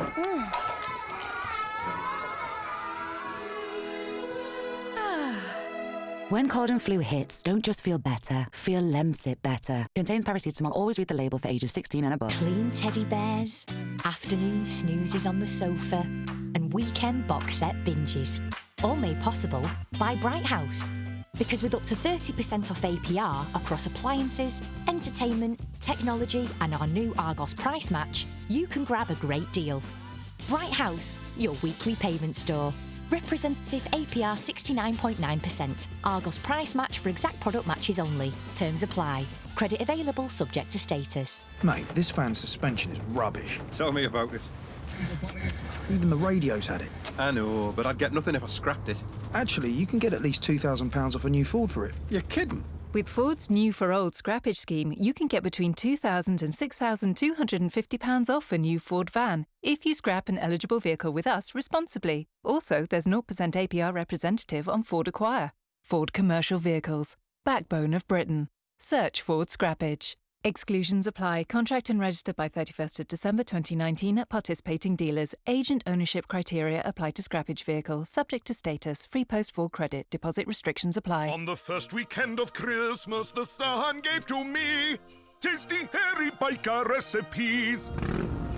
Get ready for the festive season with the Hairy Bikers Christmas Extravaganza. Enjoy 3 days of recipe pullouts from perfect turkey to a Boxing Day showstopper. Continues in the sun on Sunday. Talk Radio, traffic and travel. In Greater Manchester, at Eccles, the A57 Church Street is closed between Corporation Road and Trafford Road because of a building fire. In Leicestershire, the A6 Abbey Lane remains closed in Belgrave on the southbound side between Fircaston Road and Beaumont Lees Lane because of a burst water main. The A22 Caterham bypass is still closed, coming from the M25 at Junction 6 at Godson up to the Caterham turnoff, and in Bristol, or to the north of Bristol, the M49 northbound between the M5 Junction 18 and the Prince of Wales Bridge is closed for works. I'm Michael Payne. 3 is a magic number. 300 schemes to help bugs and bees, supporting environmental needs. 8,000 grants for local sports, and performing arts get our support. 7 millionaires every week, the nation's on a winning streak. 30 million pounds to good causes every week. Who'd have thought it? These are magic numbers. Your numbers make amazing happen. 25 years of the National Lottery. Rules and procedures apply. Players must be 16 or over. Outspoken opinions and decisive debate. The Alexis Conran Show on Talk Radio. Welcome back to the show with me, Alexis Conran, here on Talk Radio. You're listening to Talk Politics with The Times. Be well informed. I still have Benedict, Spence and Jonathan Liss with me. Coming up after the 12 o'clock news, we have Will Moy, CEO of fullfact.org, will be here for an hour, backed by popular demand. This is the fourth Sunday in a row that Will be with us. Send in your questions. If you want anything fact-checked, if you're unsure about something you've heard, just send us a question at Talk Radio on Twitter and we'll put it straight to Will. Remember, my piece of advice, question all facts, especially the ones you really agree with. Those, I think, you should scrutinise even more than facts that you are sceptical about. Because if you're going to make up your mind, or if you want to have a conversation and you want to have a clever fact up your sleeve, you don't want to be caught out. You want to make sure that it actually stands up. So 0344 499 1000 is the number you need to book in your call to speak to Will Moy after 12 o'clock, or you can send us your question at Talk Radio. Now, I want to move on and talk about the polls. I'm always very sceptical about polls, but Joe Twyman, who's a friend of the show, who set up Delta Poll, has sort of semi-educated me, although I waver every time, because I always wonder whether the polls lead opinions or opinions lead the polls. But he's always been at pains to stress with me that it's only a snapshot of that very moment. And I think a lot of people misunderstand that. I don't think it's helped by, like last week, we had those projections. So here are the seat projections. I think midweek we had I think that is quite helpful, actually. Is it? Yeah, because, absolutely. well... It narrows minds. It narrows minds, but again, it's... Well, those focuses them rather than narrows them. Oh, yes. But those are seat projections based on polls being done, 2 weeks before an election. A lot can change. It's really important to clarify this, Alexis, because it's about what would happen if there was an election right now, Correct. today. And then that can change. So Best of Britain, with full disclosure, I guest tweet for them once or twice a week. So I'm in favour of their Get Voting tactical website, which uses MRP, which is what the YouGov poll did as well. MRP, for your listeners, it is. It stands for, I think, multi-regression and post-stratification. I think I've got that right. And what it does is it uses, instead of most polls, you say 2,000 people for a sample. MRP uses maybe sort of 40,000, sometimes 45,000, or sometimes a bit, maybe 38 or 39,000. So it's a much bigger sample. But the important thing about it is that it uses demographic data for each constituency. So it's not sort of coming up with a national picture and then just sort of assuming that's what it means in terms of seat numbers. It's saying, well, this is what we have in terms of the whole poll, and then you go by sort of the individual sort of demographics of each constituency, so driven by census data, past election and so on, and then you actually build up from the constituency upwards. But still, it's still a snapshot. Of course, it's a snapshot, and it changes. So what we use it for is to say, well, in this seat at the moment, the Lib Dems are well ahead of the Labour candidate. So if you want to beat the Tory, the Conservatives ahead in this particular, but obviously, if the Conservatives are way ahead of anyone, then But that's when it comes. But that's when it comes to tactical voting. That's when it comes to tactical voting. Why do we think at the moment the Conservatives have been polling consistently ahead of Labour? Sometimes into double digits, in fact, very often into double digits. They hit a high of about 19, around the 20 mark. BMG released the poll yesterday, which put the Conservatives at 39%, Labour at 33%, so only a 6-point difference. YouGov, again, in the Sunday Times today, has that further ahead into a 9-point difference, 43 to 34. The gap seems to be narrowing. Benedict, why do you think that is? Do you think that the Labour message is going across? Do you think that when push comes to shove, people are, as we're seeing on our Twitter feed, and people are looking to vote tactically? So perhaps the Lib Dems are losing out in not all seats, but in the countrywide polling, the Brexit Party are losing out. Why is this narrowing of the polls happening, in your opinion? I think for a start, you have to look at who it was that called this election and why. I mean, ultimately, as much as the Tories wanted it, the SNP and the Lib Dems were who facilitated it, and they had their reasons for doing so.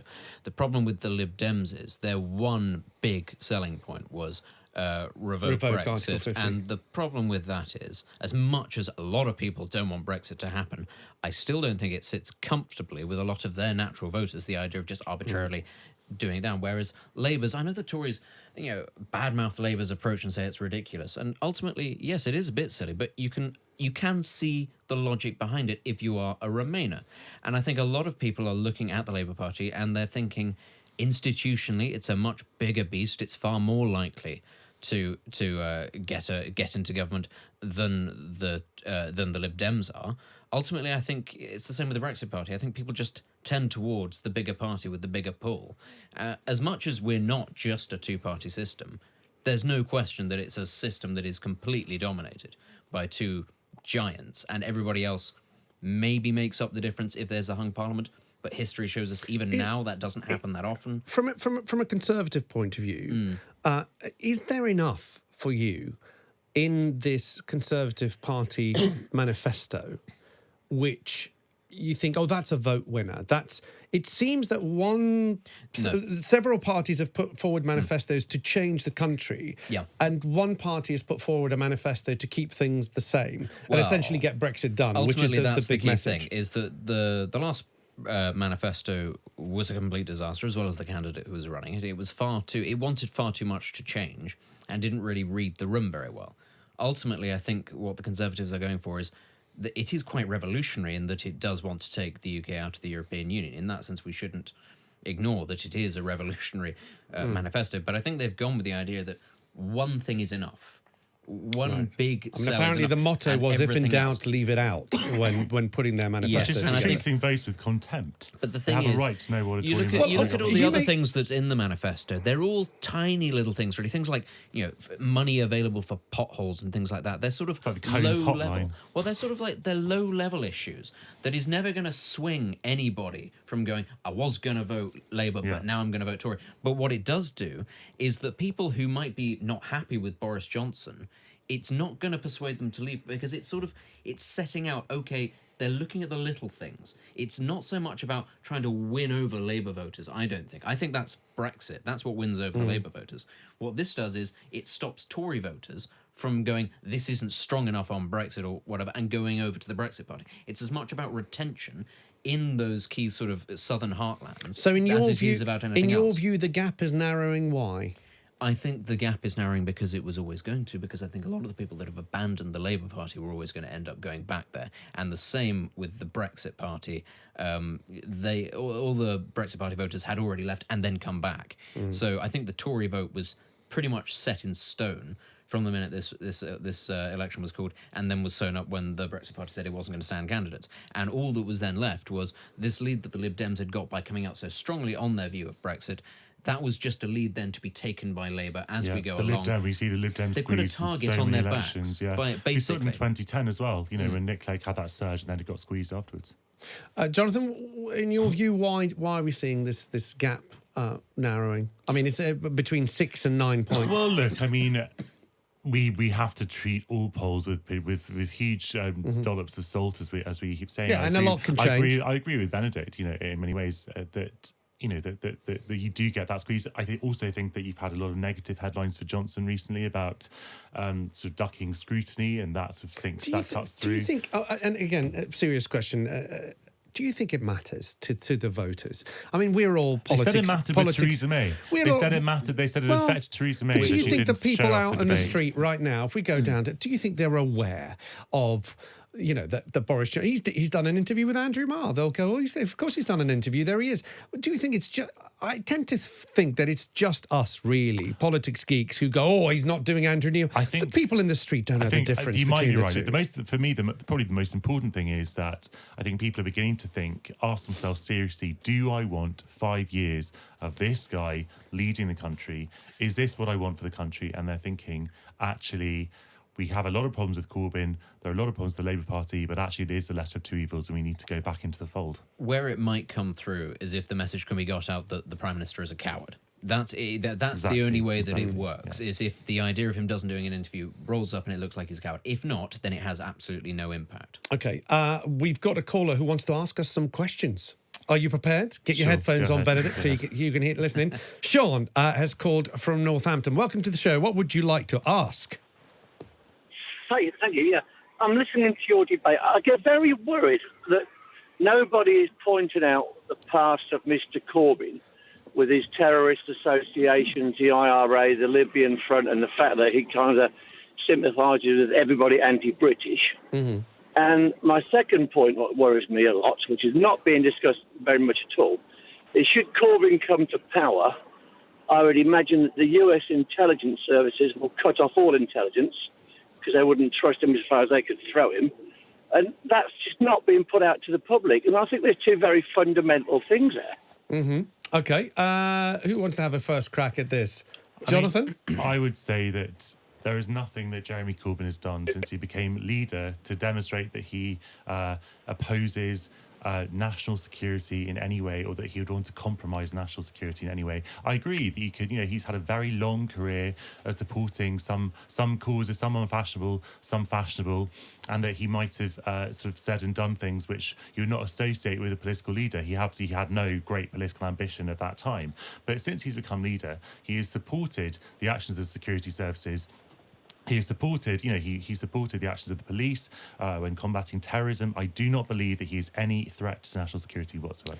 Benedict, on the question of the US withdrawing any sort of cooperation. Just before we get to that, I always enjoy that people like to bring up his ties to the Soviet Union. Well, the Soviet Union doesn't exist anymore. What's the issue? And it's actually, he was never approached by the Soviet Union. He was approached by Czechoslovakia, which also doesn't exist, and they weren't interested. There was nothing actually to be done there. That was the extent of his links with beyond the Iron Curtain. When it comes to issues of security over the US and the Five Eyes relationship, we have to remember we're not actually all the same one Anglosphere country. There are lots of things that all our allies keep from us. They don't want even Boris Johnson finding out.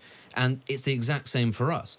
I suppose, there are issues to be, there are questions to be raised over his links to groups like Hamas and Hezbollah. That's fair enough. But to say that it's not actually been brought up, well, that's not true. The Tories have been bringing it up non-stop for 4 years. Yes, this is the thing, actually. These things are all known about Mr. Corbyn. Whether you agree with them or not, I happen to disagree with his stances on just about everything when it comes to foreign policy. But it's wrong to say that these things haven't been brought up. And also, I think at this stage, they've probably been factored in to most people's ways of thinking. I don't think that's going to affect the outcome of this election anymore. Sean, both the panelists...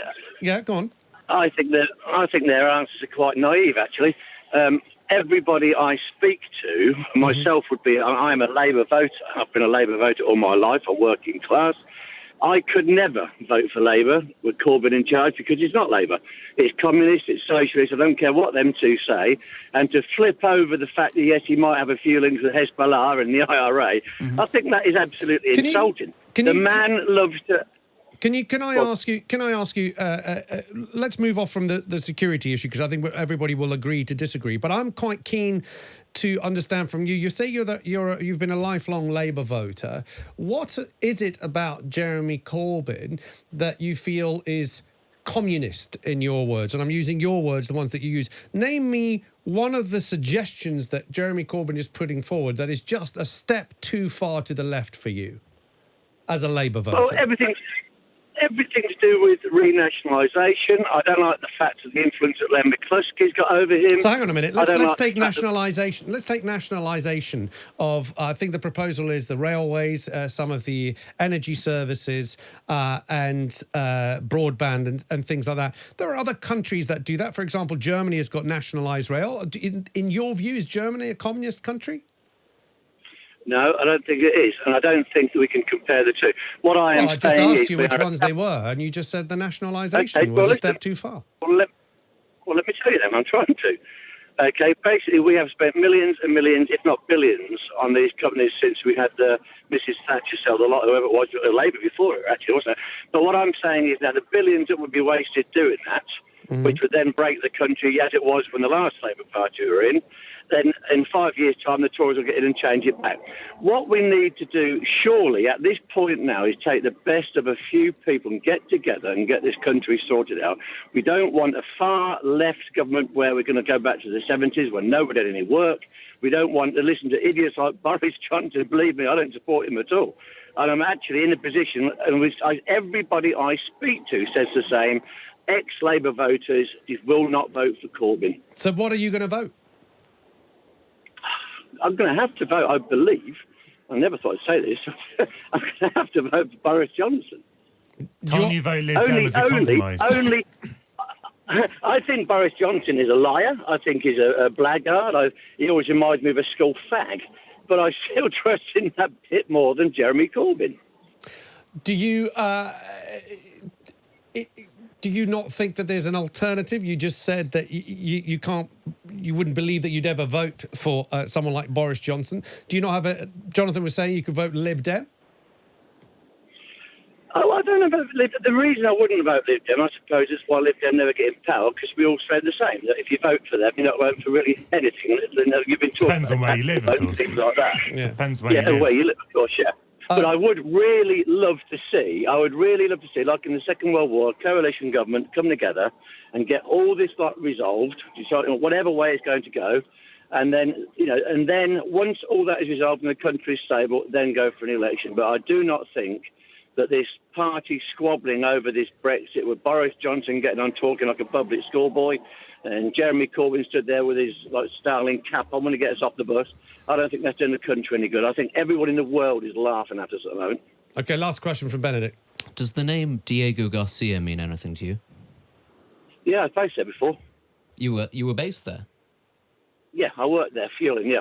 Well, that's the thing. This is the thing that always worries me about the whole Jeremy Corbyn security thing, is everybody always goes on about Israel and they go on about Russia. Nobody ever talks about China. And it's not because actually Jeremy Corbyn is some sort of socialist agent. It's because ultimately what his deal is, it's about social justice. And Diego Garcia, for anybody who doesn't know, is an island in the Indian Ocean. It's a British protectorate, but it is currently at the centre of a dispute between Britain and Mauritius. As to who it is that should own it. Now, why it's of significance is because it is a naval base. It is the only naval base in the Indian Ocean that has its own freshwater source. And at the moment, it is being leased to the United States government. Now, the Chinese government would like that naval base, and it has put a lot of pressure on the international community to back Mauritius's claim in the International Court and in the UN to have Britain hand it back over to Mauritius. Now, Jeremy Corbyn has come out and said that he would back and he would give the islands back to Mauritius in that if he were to become Prime Minister. And he says that that should happen because it is the right thing to do, because the indigenous people of the islands, the Chagos Islands, were evicted by the US and the British in order to build that that naval base, sorry. This is the issue. It is not that he's some sort of red under the bed socialist, sort of sleeper agent. It is actually that his views on issues of, reparations, repatriations, sort of social justice, that is actually where, if we're being honest, he might be a danger to national security, in that it might, in an element of naivety, allow other nations to take advantage of us. But I don't like and I don't accept this pretty xenophobic idea that it is all still bound up in the Cold War. Jeremy Corbyn is a modern politician, and the issues that he will raise for us are not in the ghosts of the past. They are very present, very real, and they are to do far more with countries like China than they are with Russia. And that's something that I think has to be raised. Okay, Sean, I've got to leave it there, but thank you very much for your call. That's Sean there from Northampton. I've got to take a quick break, but after the break, we are going to be speaking to Ben Bradshaw, Labour parliamentary candidate, is going to be joining us on the line. Remember, if you want to have your say on the show, you want to, like Sean did, and come on the radio and ask us questions, put your thoughts across 0344 499 1000 is the number you need, or you could tweet us at Talk Radio. Across the UK, online and on DAB. The Matthew Wright Show, tomorrow afternoon from 1 on Talk Radio. I'm Matthew Wright. Join me on Talk Radio. Right here, right now. I'll be shaking up your afternoons with 3 hours of original current affairs conversation, unfiltered comment, and irreverent opinion. Putting the world to rights. The Matthew Wright Show, tomorrow afternoon from 1. Always look on the right side of life. On Talk Radio. Parties contesting the general election include the Conservatives, Labour, Liberal Democrats, the SNP, Plaid Cymru, Green Party, UKIP and the Brexit Party. Across the UK, online and on DAB Digital Radio. The Alexis Conran Show on Talk Radio. That was way too short of a break for us to continue our conversation, which always continues in the breaks. Welcome back to the show. You're listening to Talk Politics with me, Alexis Conran, here on Talk Radio. With me, I have Deputy Director of British Influence, Jonathan Liss, and freelance journalist and Tory commentator, Benedict Spence. We are also going to be joined on the line imminently by Ben Bradshaw. I believe he is right there. Ben Bradshaw, Labour parliamentary candidate for Exeter. Welcome to the show. Hi, Alexis. It's important to kick off with last Friday's events in London. In fact, we can see London Bridge right out of our windows in the studios. We have been talking about the issue today. We've seen the Prime Minister go on Andrew Marr show today. I believe your leader, Jeremy Corbyn, is currently speaking live in York. Is it right that an incident like that is being dragged into the election process at the moment? Well, I haven't, I'm afraid, followed these interviews because I've just come out of church. But, I mean, I think it's inevitable that journalists are going to ask politicians about these events. Any big news event that happens during a general election, I think we had the same from memory in 2017.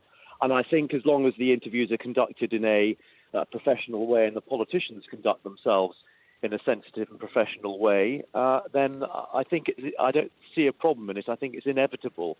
But I think, we can't, events, dear boy, events, we can't control what happens during a general election. And when something terrible like this happens, I think it's inevitable that at least for a short period of time, a day or two, that it's likely to be at the centre of people's thoughts. Okay.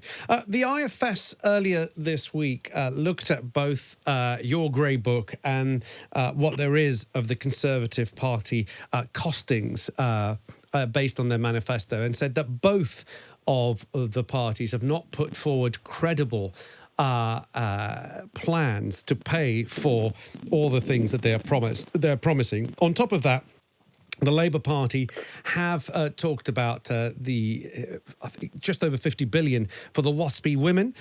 They have come forward to say that there's a moral obligation, but are you worried that the public might fear that the Labour Party are basically saying, look, anything anyone has ever asked us in the past decade, we will give it to you, and it doesn't matter how much it costs?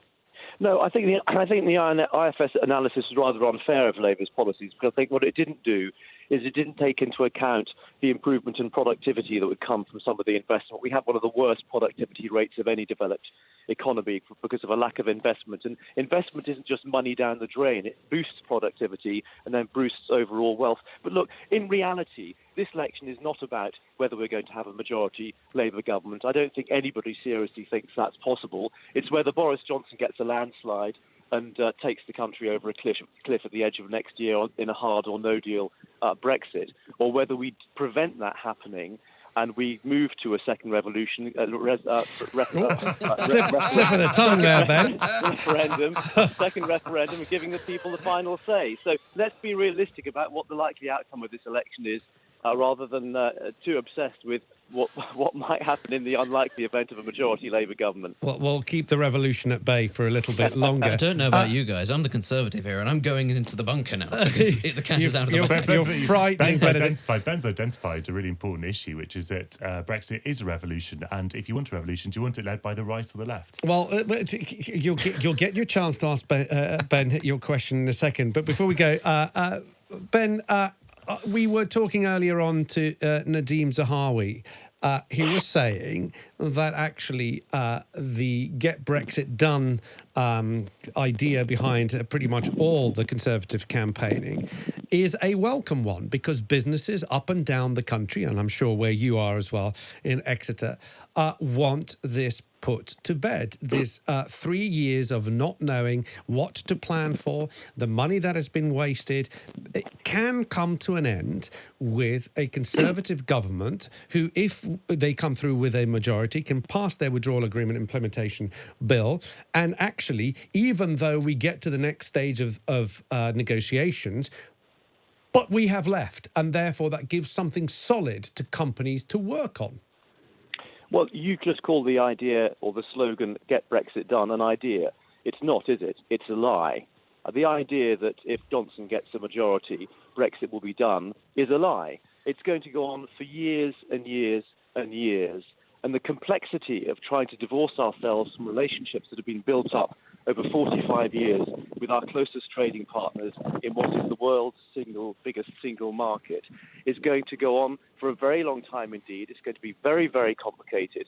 And unlike when you're coming together to agree a trade deal in friendly terms, this, I fear, is going to be also a very rancorous process. So let's nail the lie of this slogan, one of the many Tory lies being spread in this campaign. And the simple choice in this election is whether you want to give Boris Johnson a majority and to take us over the cliff at the end of next year, because there's no way that he is going to be able to get a trade deal in 9 months. So we are looking, I'm afraid, again into no-deal Brexit or whether we want to prevent that. That's the only thing that matters. Everything else is just noise. We had a caller just on before. He was a lifelong Labour voter who said he cannot vote for Labour in this coming election because of the Labour leader, Jeremy Corbyn. The Andrew Neil interview earlier on last week, where Jeremy Corbyn, even though he has apologised in a private video on Twitter for the hurt caused by anti-Semitism, he refused to apologise on television with the Andrew Neil interview. Is Jeremy Corbyn what is standing in the way of a Labour victory in the election in the next 10 days? No, I don't think he is, and I think in the end people will make a decision based on the stark choice facing our country, which I've just described to you. And in the end, who governs Britain is not about a single individual. And as I said earlier, it's very unlikely, if not impossible, if you listen to people like John Curtis, that there's going to be a majority Labour government. So the only outcomes of this election are a majority Conservative government, and all that would entail of 5 more years of this Conservative government, a hard or crash out no deal, a Brexit, growing inequality, continuing cuts to our public services, or not, or the alternative. And that alternative is more likely to be a balanced parliament, Labour-led, that will deliver a referendum so that the people can have a final say on Brexit, and we can finally put the thing behind us and focus on all the things that really matter. Jonathan Liss. Hi, Ben. I suppose that we have a real problem here with tactical voting, because obviously we know that the only way that we can stop this majority is by tactical voting. And so it was very reassuring to see some Lib Dems in your constituency say that they would back you, for example. And I'm sure that you would, sort of tacitly give your approval for some Labour support in other constituencies to vote Lib Dem. But what do you say to those Lib Dems who simply can't give their vote to the Labour Party in seats where only the Labour Party can beat the Conservative? Well, I would say to them that if they're really serious about wanting to stop Brexit, and if they're really serious about wanting to stop what will be a disaster of a 5-year majority Conservative government under Boris Johnson, that they should hold their noses and do what's in the interests of the country and what they profess to want. Because with our flawed electoral system, and I'm not a defender of it, I've always supported proportional representation. With our flawed electoral system, I'm afraid people sometimes do have to do that. They do have to vote for a candidate they don't particularly want to vote for in order to achieve the outcome that they want. So not doing that, I'm afraid, all that would do is cutting off their nose to spite their faces, because it will help deliver the thing they say they don't want, which is a majority Conservative government. Benedict Spence. Given everything that's happened over the last few years, and given that Jeremy Corbyn has already stood in one general election as Labour leader and failed to win it, and here we find ourselves entering another general election, and given so many people, when citing reasons for not voting Labour again, cite Mr Corbyn personally as a reason why, as we've had on this morning, at the end of all of this, if Jeremy Corbyn isn't able to win a majority or form a coalition government, do you think he should resign as leader of the Labour Party, given that he will have failed on several fronts? And I mean, we've been discussing this in the studio, how it is, a lost trait in British public life that when people fail, they shamelessly now carry on rather than fall on their sword. Do you think Mr Corbyn should resign as leader of the Labour Party if he fails to win this general election? Well, what I think is neither here nor there, because I don't think anyone's likely to listen to me in Jeremy Corbyn's office. I think it is inevitable that if Johnson gets a majority, that Jeremy will go. I mean, I don't think anybody thinks that's not likely to happen. But as I say, I think your analysis of it is a bit unfair, because the reason, of course, that Jeremy Corbyn didn't go after the 2017 election is he confounded his critics and helped deprive Theresa May of a majority. So let's wait to see what happens. And I still hope that there's a chance of stopping the Conservatives getting a majority, and the disaster that would follow of 5 years of Tory government and a hard or no deal Brexit. But let's see what happens. And I am Labour candidates up and down the country, and other non-Conservative candidates up and down the country are working our socks off to try to prevent such a catastrophe. Ben Bradshaw, thank you very much for giving us your time this Sunday morning. Labour parliamentary candidate for Exeter. Also standing in Exeter are John Nicholas Gray for the Conservatives, Leslie David Willis for the Brexit Party, Duncan, Odgers for UKIP, Daniel John Page, Independent, and Joe Levy for the Green Party. UKIP is standing. My goodness. UKIP are there. They are not dead, ladies and gentlemen. And the Brexit Party, no, they're very much there. Plenty of candidates around, and they are very welcome to come on the show and tell us about their plans and their manifesto.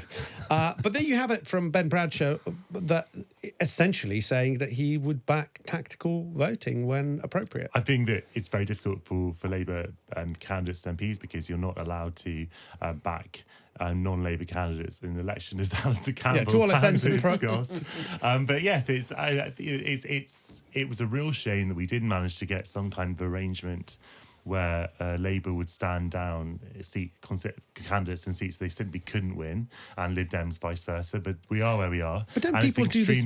Don't parties do this anyway? I mean, there are candidates who are going to stand, but they're just not going to get the support from the party. Course. Paper candidates. The problem with that is that there are some people. For some people, the campaign is very important, and they'll vote according to what they've seen, who they've met, and some people they'll watch the news and they'll vote for a party. So you can have a paper candidate who can still attract thousands of votes because that's the people want to vote for that particular party. We've only got 3 minutes left before the 12 o'clock news, and you both are released free into the wild. I just wanted to draw your attention on one at the front page of The Observer that has a story about Boris Johnson possibly needing to call a second referendum in order to hold on to power. I think this is the territory of hung parliament, or a small, tiny majority government needs the support of either the SNP or the Lib Dems. Again, let's set aside the fact that pretty much everyone has said that we're not going to work with anybody else, which of course is what everybody does say in an election period. Is there any credibility to this idea whatsoever in your view? There is zero chance that Nicola Sturgeon would ever prop up Boris Johnson. I believe her when she says that. There is nothing in it for her. How about Jo Swinson? She would sort of sacrifice Scotland if she did that. Jo Swinson. I think that obviously the Lib Dems don't want to get into this. They certainly don't want to. They don't have to go into a coalition. They certainly don't want to sort of burn themselves in any way that they learnt their cost a few years ago. What I think the Lib Dems might do is they would not vote against a government. So they say they're not going to use their votes to put either Corbyn or Johnson into Downing Street. They might abstain in a vote no confidence in return for that referendum. I think that is a possibility. Benedict, you disagree? I disagree. I think it would be suicide for the Tory party to promise any prospect of a second referendum for Jo Swinson. And I think Jo Swinson must look at what happened to Nick Clegg the last time the Lib Dems went into any sort of a pact, official or otherwise, with the Tory. Well, they went into coalition, which is a proper pact. That's joint government. I think that it is kryptonite for them. I think that they have been given this reprieve, but if they sent from the heavens by being the only party that says will revoke entirely and unilaterally, but if they wouldn't have got otherwise. Okay, but if they could get the holy grail of the Remain camp, so to speak, which is that second referendum, if they can deliver that, then do you not think that they would sit down and think about it seriously? I just think I can't really see what either party would have to benefit from it. The major party, I don't think the Tories, government. No, the Tories, yes, they'd get to stay in government, but the Brexit Party, which has melted away, would come back and possibly wouldn't go away, because then every fear of the remaining Brexit Party members would have been realised that you can't trust Boris Johnson. And I think actually lots of Tory voters would be very angry. It would be the end of him as Prime Minister. Well, we'll discover that we can't trust Boris Johnson, in 2020 anyway, when he delivers. Can't trust Boris Johnson. Right. Who'd have thought it? But people who have trusted him will discover that they can't trust him when. But the point is, it would be the end of him as Prime Minister. He wouldn't. That would be too much. If he lost Brexiteer support as well, then he actually has nothing to go with. And I just don't see actually a circumstance in which Labour and the Lib Dems would enter into any sort of pact, frankly. So I don't really see that works ultimately. Wasn't my idea. It was on the front page of the newspaper. Right. Before we go, very, very quickly, it's always fun because I know it's just putting people under the spot. But because I'm not going to see you both before the general election, you don't know that. A quick prediction. Where do you think we're headed? Don't do this to me, Alex, he's basically saying. Well, I will put on my optimist hat and say that we're heading for a hung parliament, and that if people just realise what a Tory majority means for this country, for people who cannot afford another 5 years of Tory rule, I think that a lot of people that's what you'd like to happen. Yes. So what do you think is most likely to happen? If we see a continuation of a tightening of the polls, then it's quite likely that we could have a hung parliament. If not, if the polls are out, if people just take fright, if people believe Johnson's lies, then we're heading for a Tory majority, and it's the end of Britain as we know it. Of course, there lies in your view. In my opinion. Other people are entitled to their opinion. Other views are available. Other views are available. Benedict? Tory majority of 14. That was small extremely enough. specific. I think small He's enough. thought about this. Well, I was tempted to say 42 being the answer to life, the universe, and everything, but I think it'll be in the teens. I don't think it'll be this romping majority that people talk about. It never is. A small Tory majority. I think majority. it'll be narrow enough that it'll make life very uncomfortable for Boris Johnson. But I think we would forget the last general election, as much as Jeremy Corbyn was a matter of a few thousand votes away from being Prime Minister, equally Theresa May was a few thousand votes away from having a majority. Yeah. And it's those key seats, whether or not I they predict change a majority too of far. 100 for Theresa May, so what do I know? Well, you should have said that earlier. I wouldn't have bothered asking you. Right. Thank you very much to my guests, Jonathan Liss, Deputy Director of British Influence, and, of course, Benedict Spence, freelance journalist and Tory commentator. Is the 12 o'clock news next, followed by Will Moy, CEO of Full Fact, who's going to be here in the studio with me for a whole hour answering your questions on the manifestos or anything else you want answered to find the facts behind the claims that we've been listening to all week. 12 o'clock news next. The Alexis Conran Show on Talk Radio with The Times and The Sunday Times. Know your times.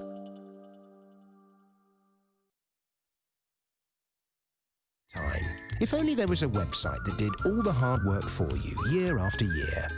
Well, there is. It's called switchcraft.co.uk. They find you better energy deals and automatically switch you every time your plan ends, helping customers save an average of £219 a year on energy bills. Best of all, it's totally free. Switchcraft.co.uk. The one-stop, no-hassle route to cheaper energy. Start saving now at switchcraft.co.uk/radio. Switching made smarter. Today, it's Norwich v Arsenal and Leicester v Everton in a double-header with real class. And with no TV, you can watch both games live for a one-off payment of just £9.99. Hold on, they're checking with VAR. That's confirmed, it's £9.99. Unbelievable stuff. So, to only pay for the games that matter to you, grab a Now TV Sky Sports Day Pass. Search Now TV Sports. 18 plus, content streamed via internet, full terms apply. Let the festivities begin with a third off our wonderful range of artificial trees and Christmas lights. Homebase. Feels good to be home. Terms at homebase.co.uk.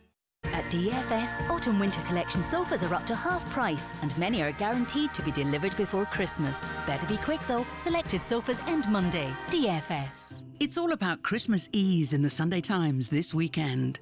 In a 52-page food special, Sir Paul McCartney shares his veggie feast, while Tom Kerridge keeps it simply traditional with turkey and ham. Plus party food, perfect presents, and the best wines to buy. Only in the Sunday Times this weekend. 3 is a magic number.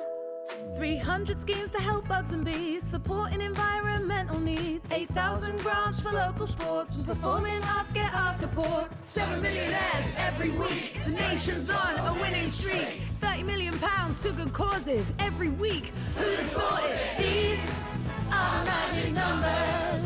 Your numbers make amazing happen. 25 years of the National Lottery. Rules and procedures apply. Players must be 16 or over. This is Talk Radio.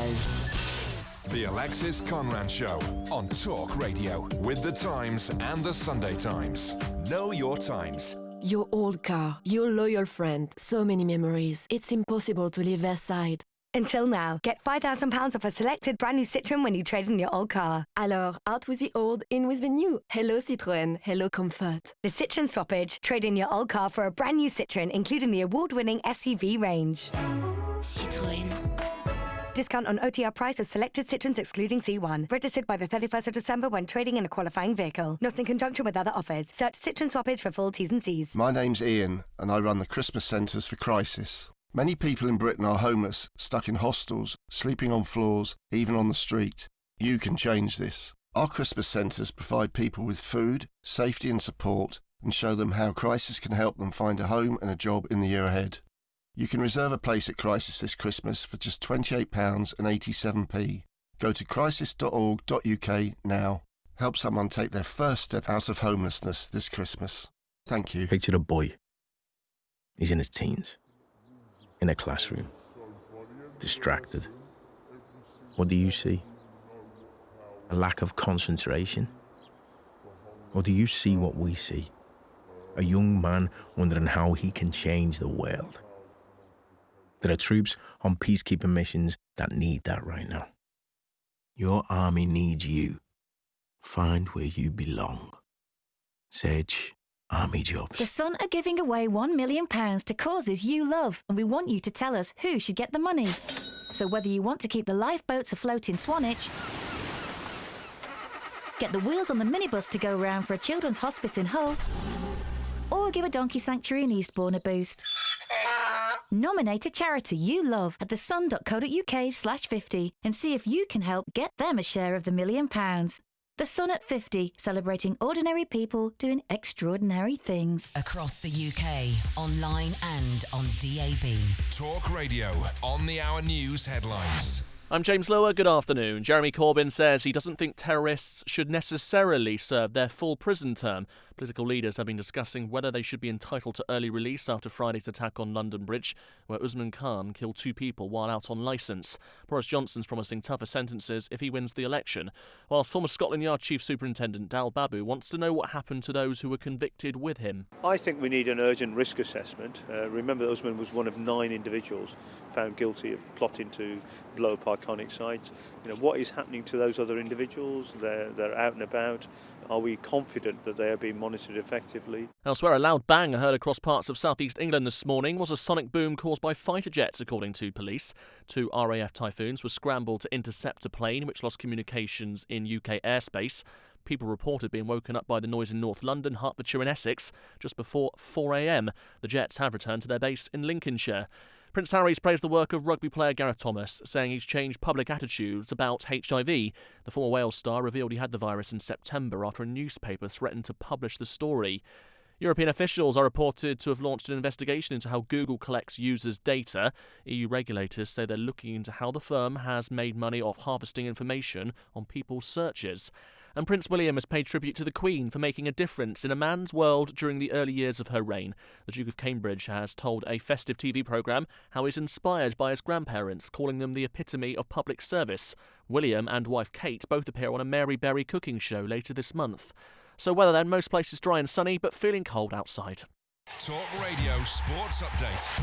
Arsenal played their first match since the sacking of Unai Emery today. Caretaker manager Freddie Ljungberg is in charge as they face Norwich in the Premier League. Whilst Liverpool are 11 points clear at the top of the Premier League. A 2-1 home win against Brighton was enough to give them 3 points. Whilst the champions Manchester City slipped up, they were held 2-2 with Newcastle at St James's Park. Gareth Southgate's tried to play down talk of home advantage ahead of Euro 2020. They've been drawn in a group containing Croatia, the Czech Republic and potentially Scotland if Steve Clarke's side progress through the playoffs. England will play all of their group games at Wembley. And Joe Root scored a century and battered the whole day of day 3 as England improved their position against New Zealand in the second test in Hamilton. They finished the day on 269 for 5, trailing by 106 runs. Talk Radio. Across the UK, online and on DAB Digital Radio. Talk Politics with Alexis Conran on Talk Radio.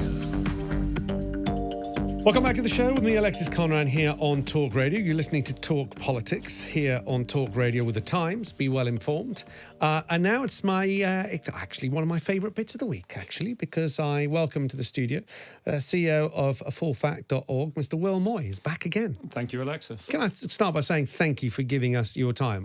Not only do I find it really useful, but I'm sure the listeners also find it useful because they get to ask their questions. That's really kind. The whole point of why we're here, though, it's 2 2 weeks now until we all have this generationally important decision to make. It's lovely to have a chance to talk to people and hopefully help people. Remember, you can give us a call. 0344 499 1000 is the number that you need. You could tweet your question at Talk Radio. You can text us. Text the word talk to 87222 followed by your message. Or pick up the phone. Now, Will has a lot of stuff and he's got his laptop, and I know that people back in the Full Fact Head HQ are listening. So we'll do our best to answer your questions, but do bear with us. Maybe some questions will require more digging, but what I promise you is that we will go away with the questions and come back with answers next week if we don't have them at hand. But please do send them in. I do have some questions, but before that, just a text from Anthony in Wakefield on our discussions earlier on. He says, I too have voted Labour all my life, but never again. Underestimate the northern vote at your peril. Boris gets my family's vote. We've had a referendum, a once in a lifetime, I recall. No more referendums after the 12th of December. Boris will have a 50 to 60 seat majority. Anthony from Wakefield. Anthony would like to place a small wager. No, I'm just joking. Some polls have predicted it even higher than that. Thank you for your text, Anthony. Now, let's move on to our fact checking. A reminder that you can watch us live streamed on YouTube, and you can put your questions there in the comments, and we'll get them to Will in the studio. Before we get into some of the stuff that you at Full Fact have picked up this week, we have had a question. Shame it's anonymous. Put your names on these guys and girls. Is it true, it says here in this question, that Blair and Brown allowed the biggest PFI privatisation of the NHS, and now Labour is worried about Tories selling the NHS? I think we've heard a lot that the big stick that Labour have been wielding around this week have been a vote for the Tories, has been a vote to privatise the NHS. And does this anonymous question have a point that private funding, what's PFI stand for? PFI? Private finance initiatives. Private finance initiatives, which essentially was getting private companies to pay for social services like the NHS. Isn't that essentially privatising the NHS anyway? Okay, so there's a few different things going on here. The first is the private finance initiatives. This was a big part of the way the Labour government in the late 90s and the noughties tried to fund expansions of spending on public services. What that was saying to the private sector, you build something and then we'll pay back the cost of you building that over the next 25 or 30 years. With some profit, I assume. With some profit. For the people putting up the money. Yeah. So in PFI was a major way a major way used to fund the building of hospitals and things like that in the noughties. And because of the way it's designed, we are still paying for hospitals and things like that built with PFI. And is it part of our sort of government debt, so to say, that we're paying back the loan, almost like a loan? Part of one of the things that the Office for Budget Responsibility has said about PFI is that it actually caused suspicions that people were trying to keep this money off the government debt because it's private finance. It's not public borrowing in that sense. And just a quick point on that the PFI, why did Blair and Brown not invent this scheme but put it into effect? Is it because you need money in order to build hospitals? There's two ways of going about it. You either borrow it or you raise taxes. Pretty much. And this is another option, which is, hey, let's go to big private financial institutions and say, I tell you what, why don't you pay for it and we'll pay you back in 25 years with a little bit of extra on top. That's exactly it. It's a third way, if I can coin a phrase. Right. And the suspicion, as I said, is that this was an attempt to make the public finances kind of work out in a way that was better in the short term. The consequence of that is we're spending roughly about £2 billion a year on PFI costs at the moment, on the last figures I've seen. So PFI is still something that we're paying for hospitals that we already have, if you see what I mean, as opposed to having spent all of that money up front. So that's what the private finance initiative is. £2 billion, by the way, sounds like an awful lot of money. In NHS context, it's not an absolutely massive amount of money. The NHS spends more than £130 billion a year. So it's about 2% of what the NHS spends is effectively servicing PFI costs. That's the first part of the question. That's what happened in the noughties with PFI. Second part of the question was about, is the NHS about to be sold off? If you listen to the current government, the Conservatives, the answer is emphatically no. And if you listen to the Labour Party, the answer is emphatically no. They both promise that they won't sell. Yes. They both promise themselves that if they get sell in it, government, yes. they won't sell the NHS. But Labour says the Conservative Party are going to sell the NHS. Yeah. And what they're accusing them of, basically, is having conversations with the United States, saying, once we get elected or re-elected or whatever you want to call it, we will do a trade deal with you and you'll get more access to sell things to the NHS. Now, firstly, there's not a lot of evidence that the UK government is actually taking positions on this with the US at the moment. Labour have released a dossier of minutes of trade talks, which the US is doing exactly what they publicly said they wanted to do, which is ask for more access to their pharmaceutical companies to sell things for the NHS. It's an open question how the UK is going to respond to that. But for example, one of their big priorities is selling drugs to the NHS and making more money doing that. But the NHS is a massively powerful buyer of drugs. Because they spend so much money, because they buy on behalf of everybody in the country, they can kind of set prices, and that's what they do at the moment. When the US did a trade deal with Australia, it actually didn't affect drug prices in Australia that much. So that concern is real. There's a real discussion happening there, but there's a clear commitment from both parties, which you can trust or not trust. That's up to you. But they're not going to sell the NHS in that way of drugs. Yep. We're all voters. It's our choice. And then the third thing is about private providers in the NHS. Is the NHS basically people who work for us as taxpayers, or is it people who work for private companies who are paid by us as taxpayers? That has been changing over time. In the Labour years, it started to go up and it's continued to trend up gradually. And depending on how you count it, somewhere between about 7% and 22% of everything the NHS does is now delivered by private companies. So that doesn't change. It's free at the point of use. You know, those kind of principles about the NHS stay the same, but the people who are actually doing the work may be working for private companies rather than working for the NHS as public sector staff. And I guess the concern is perhaps that if the UK sits down across the table with a country the size of the US, there is a lot of leverage in how well you want that trade deal to go, with how much we can ask for and how much they can ask for. Now, of course, the Conservatives have made it abundantly clear that the NHS will not be on that table, even though it has been discussed. But these are not negotiations. These have just been discussions. Yeah, but and you're absolutely right. These are unequal discussions. Yeah. And actually, the most unequal discussion is going to be the trade deal discussion with the EU. Yeah. To give you a sense of scale, trade with the EU is about 13% of the entire UK economy.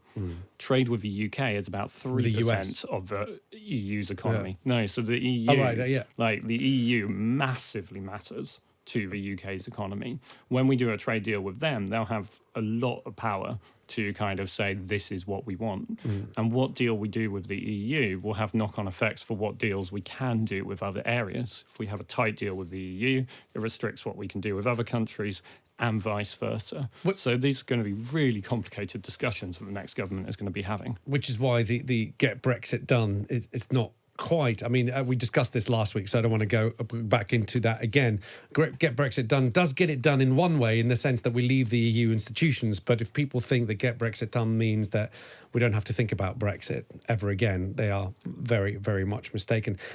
We are going to look at claims from Labour, SNP, the Conservatives. Let's start with the Conservatives. I remember you and I were having a little chat after you left the studio last week, because they were talking about the manifesto launch, but no one could find it because it wasn't online. And I panicked, and I sent you a message going, where is it? You're like, well, we can't find it either. But eventually it was there, available for everybody to download. Plus, it's worth calling this tactic out, actually. So we were... Did you think it was a tactic? I thought maybe it was a tactic. It was not. It was not. Okay. No. The Conservative Party chose to launch their manifesto on a Sunday, which is pretty unusual. Sunday afternoon. So there's no major kind of media thing happening there. All the Sunday political TV shows are over. They're over. The Sunday papers are already out. There's nothing really until the Monday morning papers. They chose to launch their manifesto then.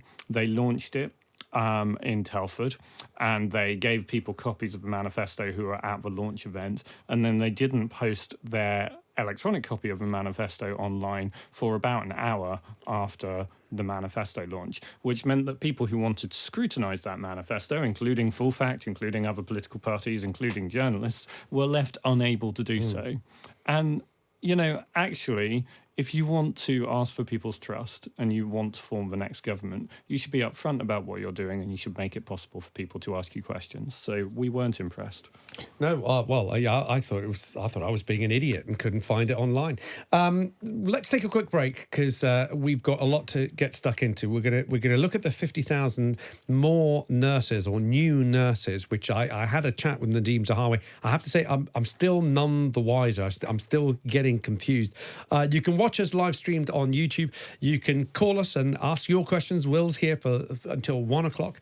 0344 499 1000 is the number you need. You can tweet us at Talk Radio. You can text the word talk to 87222 followed by your question. The time is now 19 minutes past 12. Talk Radio.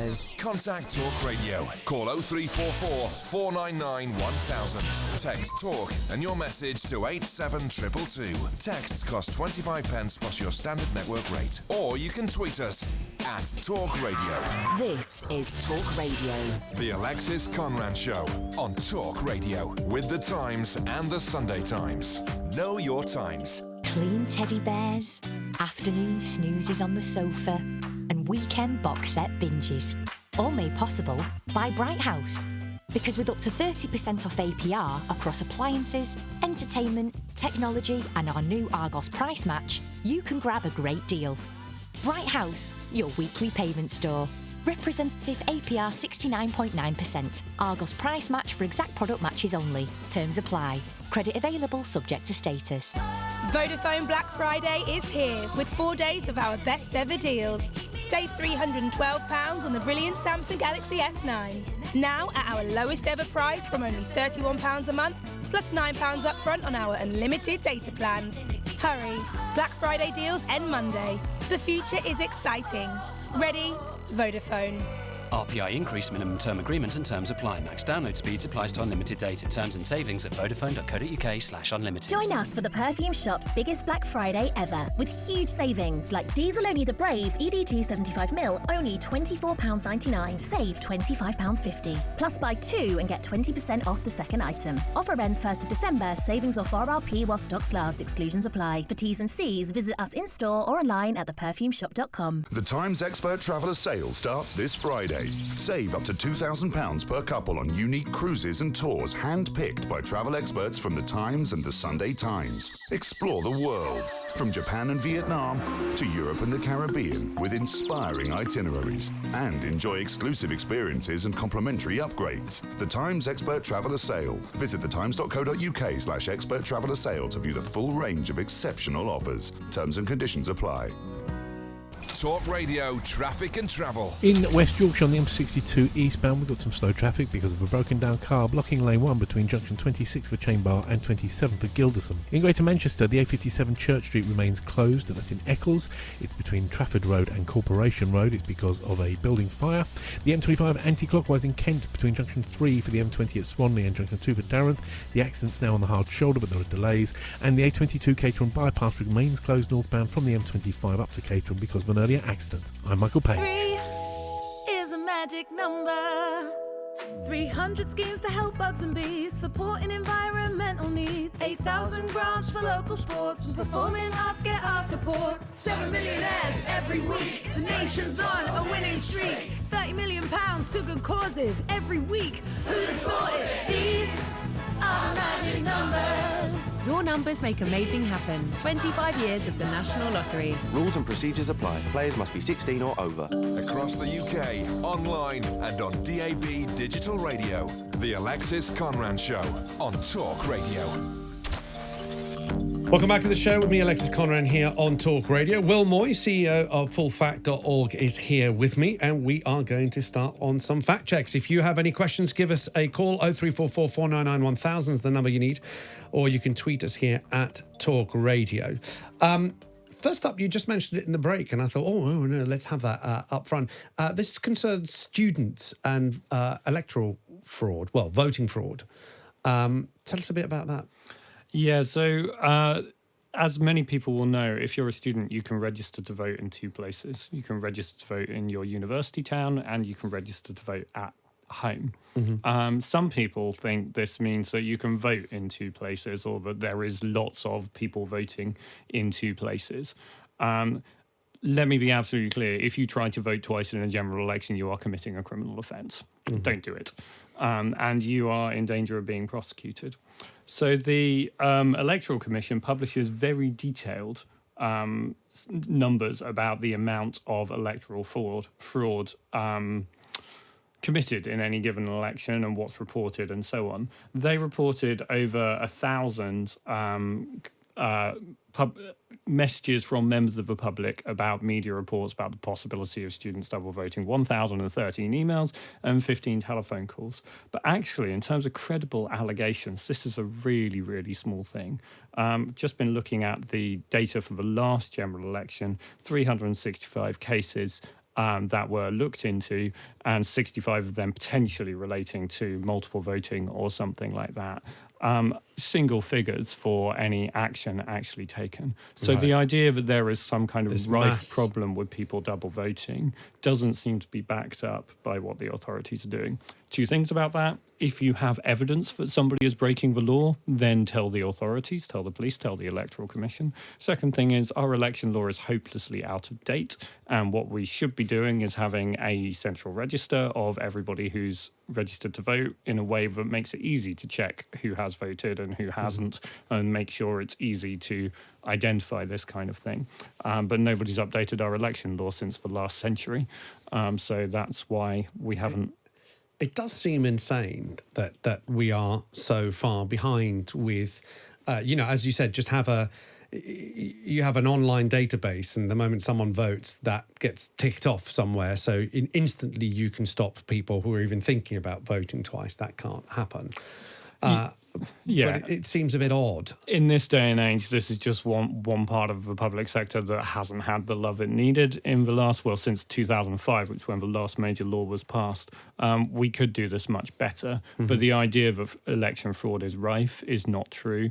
We know it's one of the sad things we see at every election, lots of allegations of elections being abused, or if you vote with pencil, people will rub out your cross and tick another thing and that kind of thing. We have to really tackle these false, baseless allegations of election fraud. Tackle real fraud when it happens, report it to the authorities, but let's not let everybody start to think that our elections can't be trusted, because they can. Let's start by some of the manifesto claims. We talked about the Conservatives putting out their manifesto last Sunday.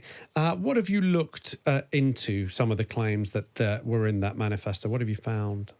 Well, as we said, there's this big argument about getting Brexit done or not getting Brexit done. As we said, we will leave the EU once a withdrawal agreement is passed. We will stop being a member of the EU. But we will still be following rules from the EU and paying money to the EU while we negotiate a trade deal with the EU. And that could last 1, 2 or 3 years. And parties have pointed out that the Canadian negotiations with the EU lasted 5 years and took 2 further years to implement. So what you take as being getting Brexit done is up to you, but don't stop watching. Joe Swinson quite sensibly described this as episode 1 of a 10-episode box set. Yeah. That's probably a pretty good analogy for where we are. And what about when it comes to numbers, and specifically with the NHS? Help me out with this 50,000 nurses thing. I don't understand it. To me, it's as if you've got 3 apples, someone gives you 2 more apples, and then they say, see, you've got 5 more apples. And it's like a kid would go, but I had 3 to start with, so I don't have 5 more, I've got 2 more. Yep, exactly. And this is where they're using their language very, very carefully. They Right. talked about more nurses, not extra nurses. Right. And I think for most people, that's not exactly a very obvious distinction. But what they're trying to say, last time I was on the show, I think I told you we were waiting for the Conservatives to give us an explanation. We're still waiting for proper explanations of what's going on here, but this is what we understand. There are about 280,000 nurses in the country at the moment. And the Conservatives are committing to ending up with 330,000 nurses. That's a difference of 50,000. That's a difference of 50,000. That's the difference they're excited about. Right. And they're going to do this in a couple of different ways. One is by recruiting new nurses, people who aren't currently nurses in the UK to become nurses in the UK. And the other is by getting nurses who are currently working in the NHS who are thinking of leaving not to leave. Now, Right.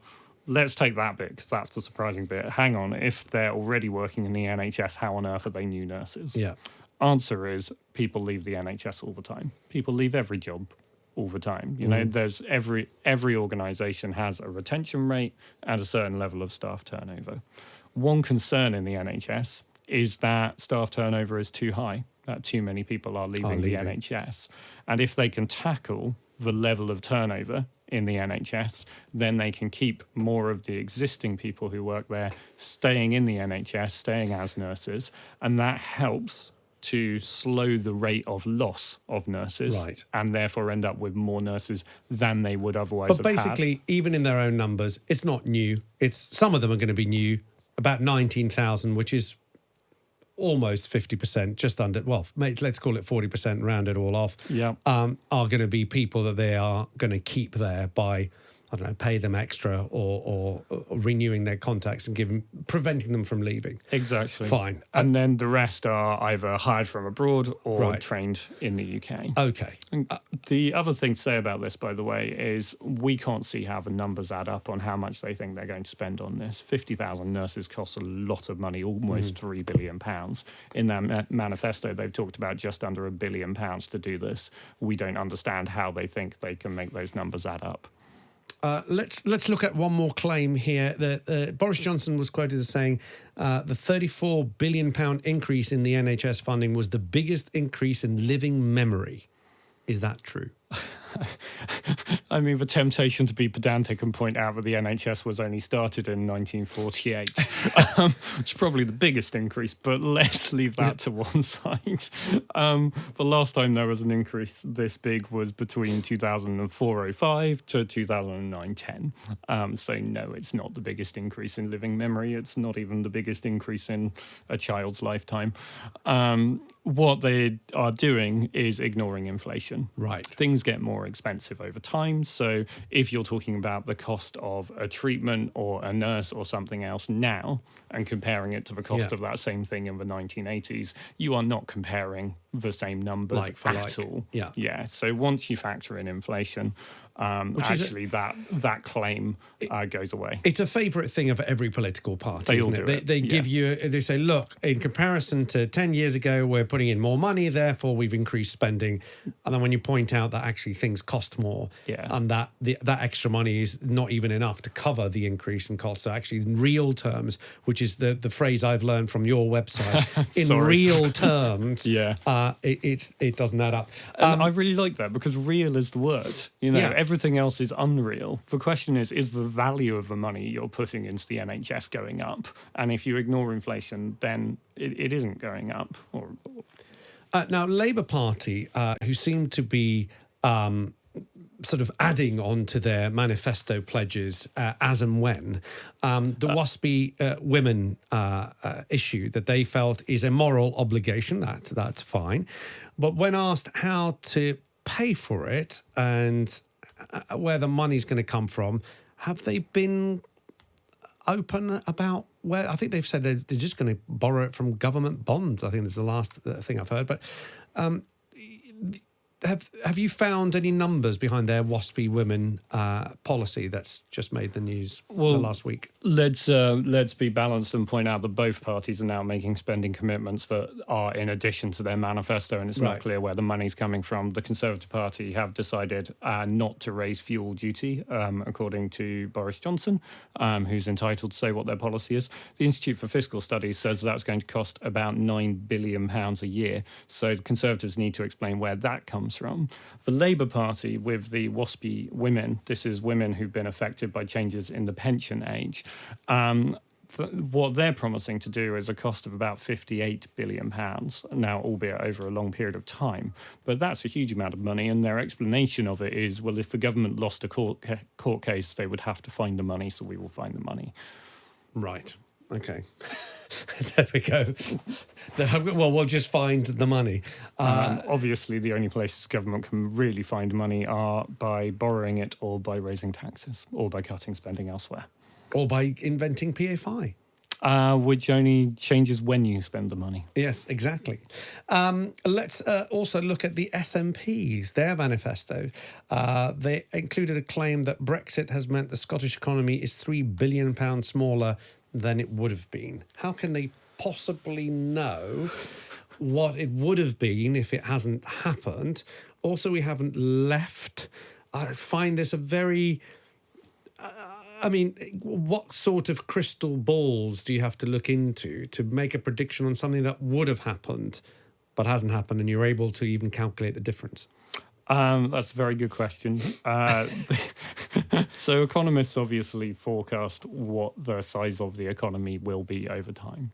And they have basically big mathematical models where they plug in things like interest rates and how much we're paying in taxes and that kind of thing, and try to work out what the outcomes of those sets of choices and events in the world will be. And what they're trying to say is that if you look at the forecast path before the EU referendum and you look at the forecast path now, due to the changes due to Brexit, then the economy is about 2% smaller. Now, it's really important. The people who did this are the Fraser of Allender Institute at Strathclyde University, and they have said explicitly that although Brexit uncertainty is affecting the performance of the economy, not all of this difference can be explained by Brexit. So that 2% difference amounts to £3 billion. Not all of that can be explained by Brexit. The thing here is the uncertainty. It's the businesses not knowing on what basis the UK will be trading with the EU or the rest of the world, or who they can hire, whether they can transfer staff into the UK, etc., etc.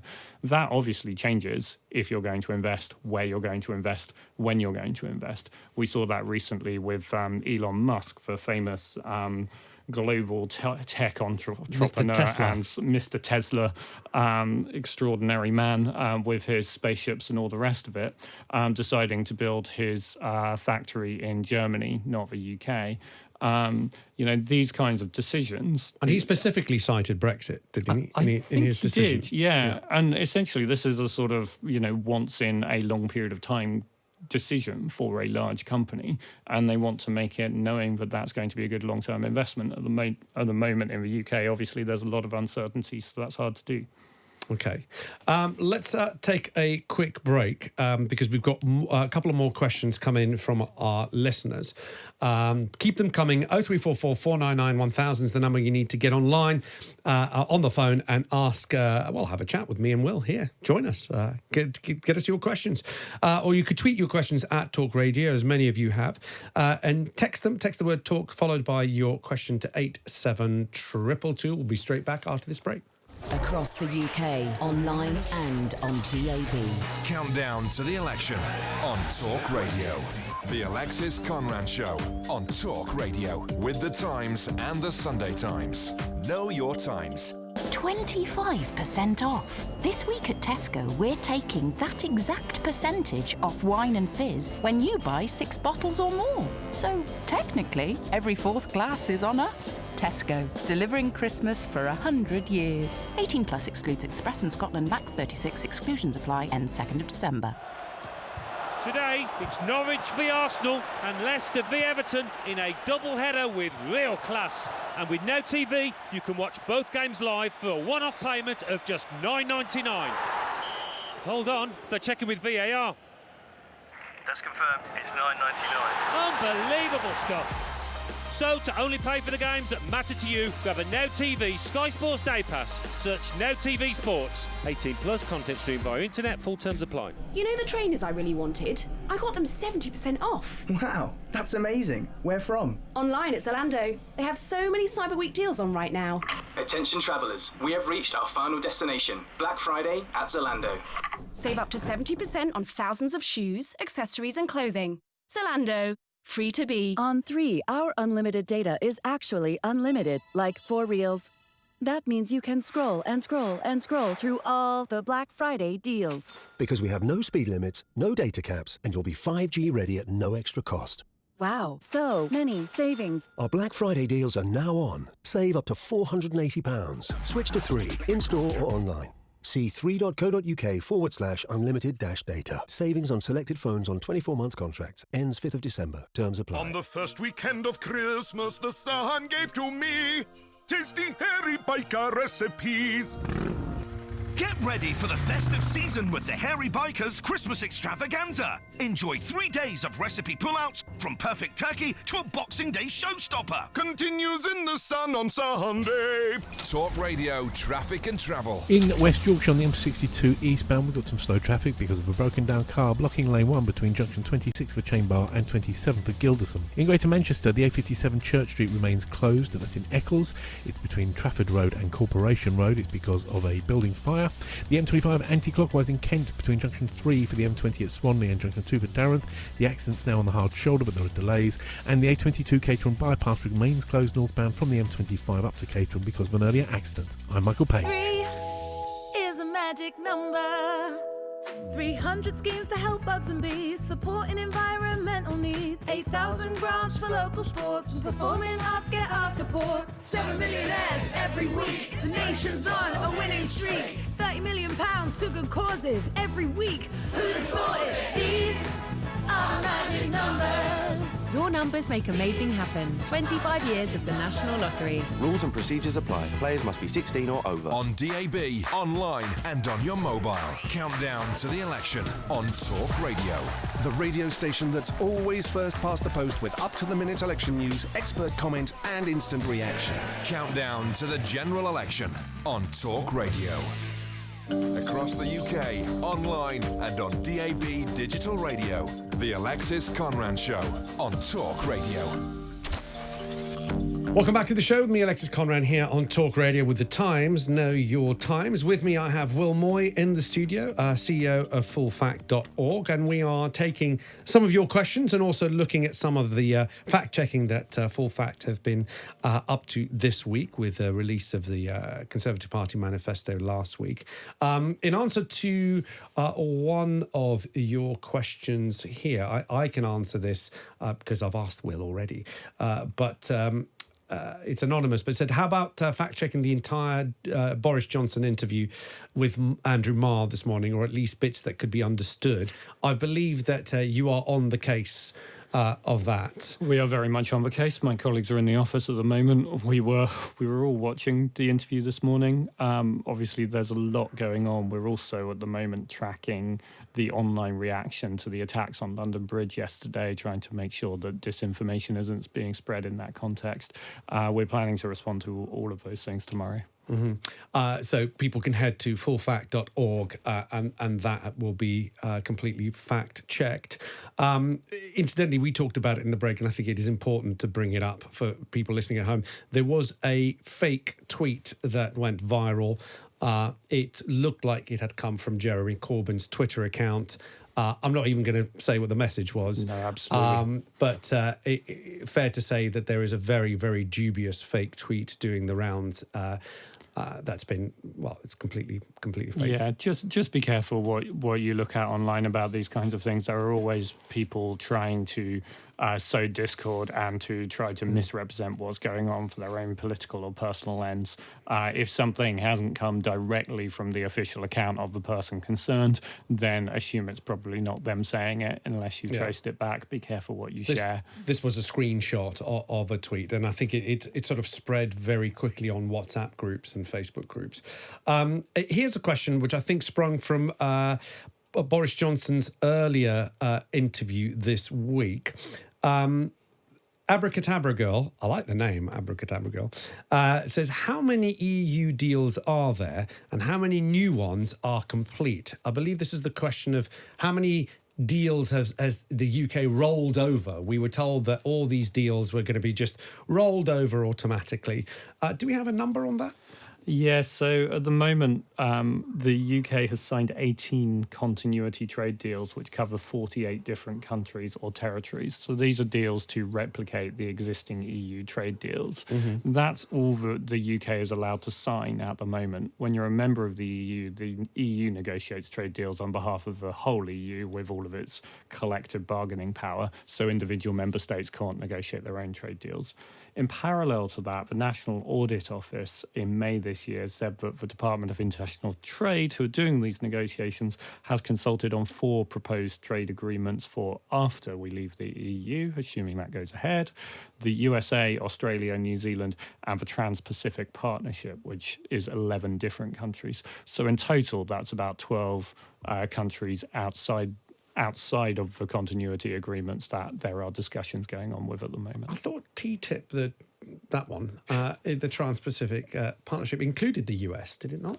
It did, yes. So and then Donald Trump he left. Dumped it. Yeah, he dumped it, exactly. But so far, and in your understanding, Will, and I appreciate we are veering into areas that perhaps don't qualify as fact-checking, but how big a role does our future relationship with the EU, so that free trade agreement, play in all the others? Because I remember reading about a year ago, so for example, Australia, who have talked to the Department of International Trade, have been quoted as saying, yes, of course we're interested in a trade deal with the UK, but we need to know what your relationship is going to be with the EU because that will affect our deal. Yeah, I think that's exactly right. And obviously, one of the challenges fact-checking in the last few years has been so much of it is fact-checking the future. You can't know exactly what's going to happen. But there are a range of different relationships the UK could choose to have with the EU. This is why Brexit will continue to be a live political debate, whatever happens at this election, because there are different options and they have really big different consequences. Mm-hmm. If we choose to stay very closely aligned to the EU, then it makes trading with the EU easier because you've got more or less the same rules. And it means that industries that currently are strongly trading with the EU will find it easier to continue to do so. But it will mean that we have less flexibility to then align our rules with other countries elsewhere in the world. So, for example, if we stay close to the EU on food standards rules, which is one of the big areas of political debate, then it makes it harder to align with the US, which has very different food standards rules, and so on and so forth. So whatever we choose to do with the EU will change the range of options, what's on the menu in any negotiations with other countries. And I guess it matters which one you do first, right? Yeah. And do we know at all what the intention is from the next government in here? Is it to do the EU one first, because that's the one that we do most our business with? Well, obviously, I can't speak for the government, and my guess is they would say we're going to press on with all of these as fast as we possibly can. Right. And in having those conversations, they will be aware of the trade-offs between the different deals and the different options.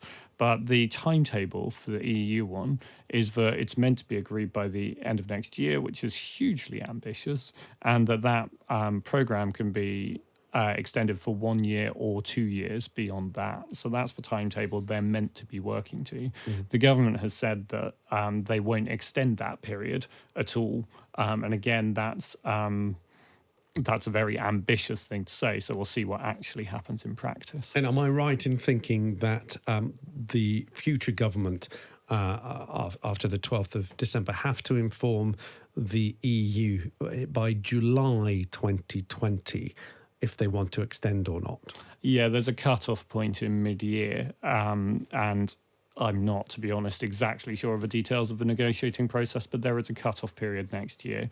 And the upshot of this cut-off period is that we could end up with no trading agreement with the EU, and that again takes us back to something like a no-deal scenario, which is very, very disruptive. So there's a lot of incentive to try to get a trade agreement reached, and obviously from the UK's point of view, there's a lot of incentive to try to do trade agreements fast, because trade agreement makes trade easier. Making trade easier makes economies healthier, and that's good for people's jobs, people's incomes, and all the rest of it. Let's look at another one of the claims you've been looking into. This is the BBC debate. It's on immigration. The debate divided on impact on wages. Now, this is something that was, of course, a very, very big subject back in the 2016 Brexit referendum, the EU referendum. The Brexit Party claiming that immigration depresses wages, SNP saying exactly the opposite, that it doesn't. What do the facts tell us? Let me just rewind a second. I'll come straight back to immigration and wages. But my colleague Claire, back in the Full Fact office, has kindly told me that out of 135 non-EU members of the World Trade Organization, 58 currently trade with the EU under negotiated trade terms, and another 47 have preferential access to EU markets. So in total, more than 100 countries have some kind of agreed relationship with the EU. So that gives you a sense of the scale of what the UK is trying to catch up with if we leave the EU and start negotiating. So over 100, and we've so far rolled over 18. We've rolled it, but worth the 48 countries 48 worth. countries. But that gives you a sense of the scale of that challenge. On immigration and wages, it all depends who you are, where you are, and what you do. There isn't one effect of immigration on wages. And there have been lots of different studies. They don't all show exactly the same thing. But the sort of overview is that immigration probably has quite a small effect of wages, probably in the order of less than 1%. And that its effect is probably short term. So in the longer term, if the economy grows partly as a result of immigration, it probably washes out. But the people who are most likely to lose out from the effect of immigration on wages are people on lower incomes in lower skilled jobs. And the people who are more likely to benefit, because there are winners as well as losers, are people in higher skilled jobs and on higher incomes. And curiously, the group of people, perhaps not surprisingly, the group of people most affected by immigration affecting their wages are people who've immigrated themselves. Because they're the people doing the jobs that other immigrants might most naturally replace, if you see what I mean. And are you, when we're talking about immigration here, are you talking about immigration as a whole, or are we talking specifically about EU immigration? It actually makes a really big difference. So actually, EU immigration has tended to be better for the UK economy than non-EU immigration. So people coming in from the EU as economic migrants working in this country have been net contributors to the economy? Well, there are different studies, and I would want to absolutely double check that, but I think that's true. There's a recent report by the Migration Advisory Committee. I'll dig that out and check exactly what they said about that. But yeah, there is a very big difference between EU and non-EU, and it's worth saying also lots of people who come to this country don't come to work, they come to study, for example, our education system being, in a sense, one of the UK's biggest exports. We have had a very detailed question, which I am going to ask Will, but I can tell you for the person who sent it to us that we've discussed this in the break. There is no immediate answer, but Will very kindly said he will take it away and try and come back with an answer for us next week. I'll tell you what the question is, because listeners might be interested in that.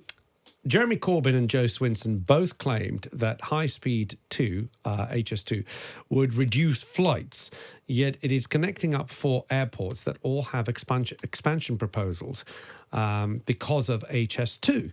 Even HS2 have dropped the claim that it reduces flights. and this was accompanied with charts and all sorts of screenshots. I have done my bit, which is I am passing this on to Will and his team, and hopefully next week we will be able to have an answer for you. How much has HS2 played a part in the manifestos? It has made appearances. It has, yeah, and there have been various kind of promises to keep or review or whatever else. It's an interesting example of, it's a really big commitment in terms of the cost of it, in terms of the effect on different cities. It's not actually been that widely debated. So to be honest, because it hasn't been talked about in the big debates or something like that, it's not something we've looked at in great detail recently. So I'm going to pick it up with the team and see whether we can figure this out. I appreciate it. And just if you're listening, if you've sent that question, or if you have questions on HS2, I would highly recommend an article by John Stone in The Independent. If you go to my Twitter feed at Alexis Conran, or indeed John Stone, which is John C. Stone, I have to say it shifted my opinion on HS2 hugely reading that article. I've never heard it explained so clearly. And I'm bemused by why politicians have not come out to explain some of the benefits, because I was a huge skeptic of HS2, but some of the benefits offered by HS2. I highly recommend that article. It's a non-partisan article. It's written by a journalist, not a politician, just explaining how some of our railways work in this country and what needs to happen to increase capacity. And there were arguments put forward there, factual arguments that I'd never heard before. So do check out John Stone's article in The Independent.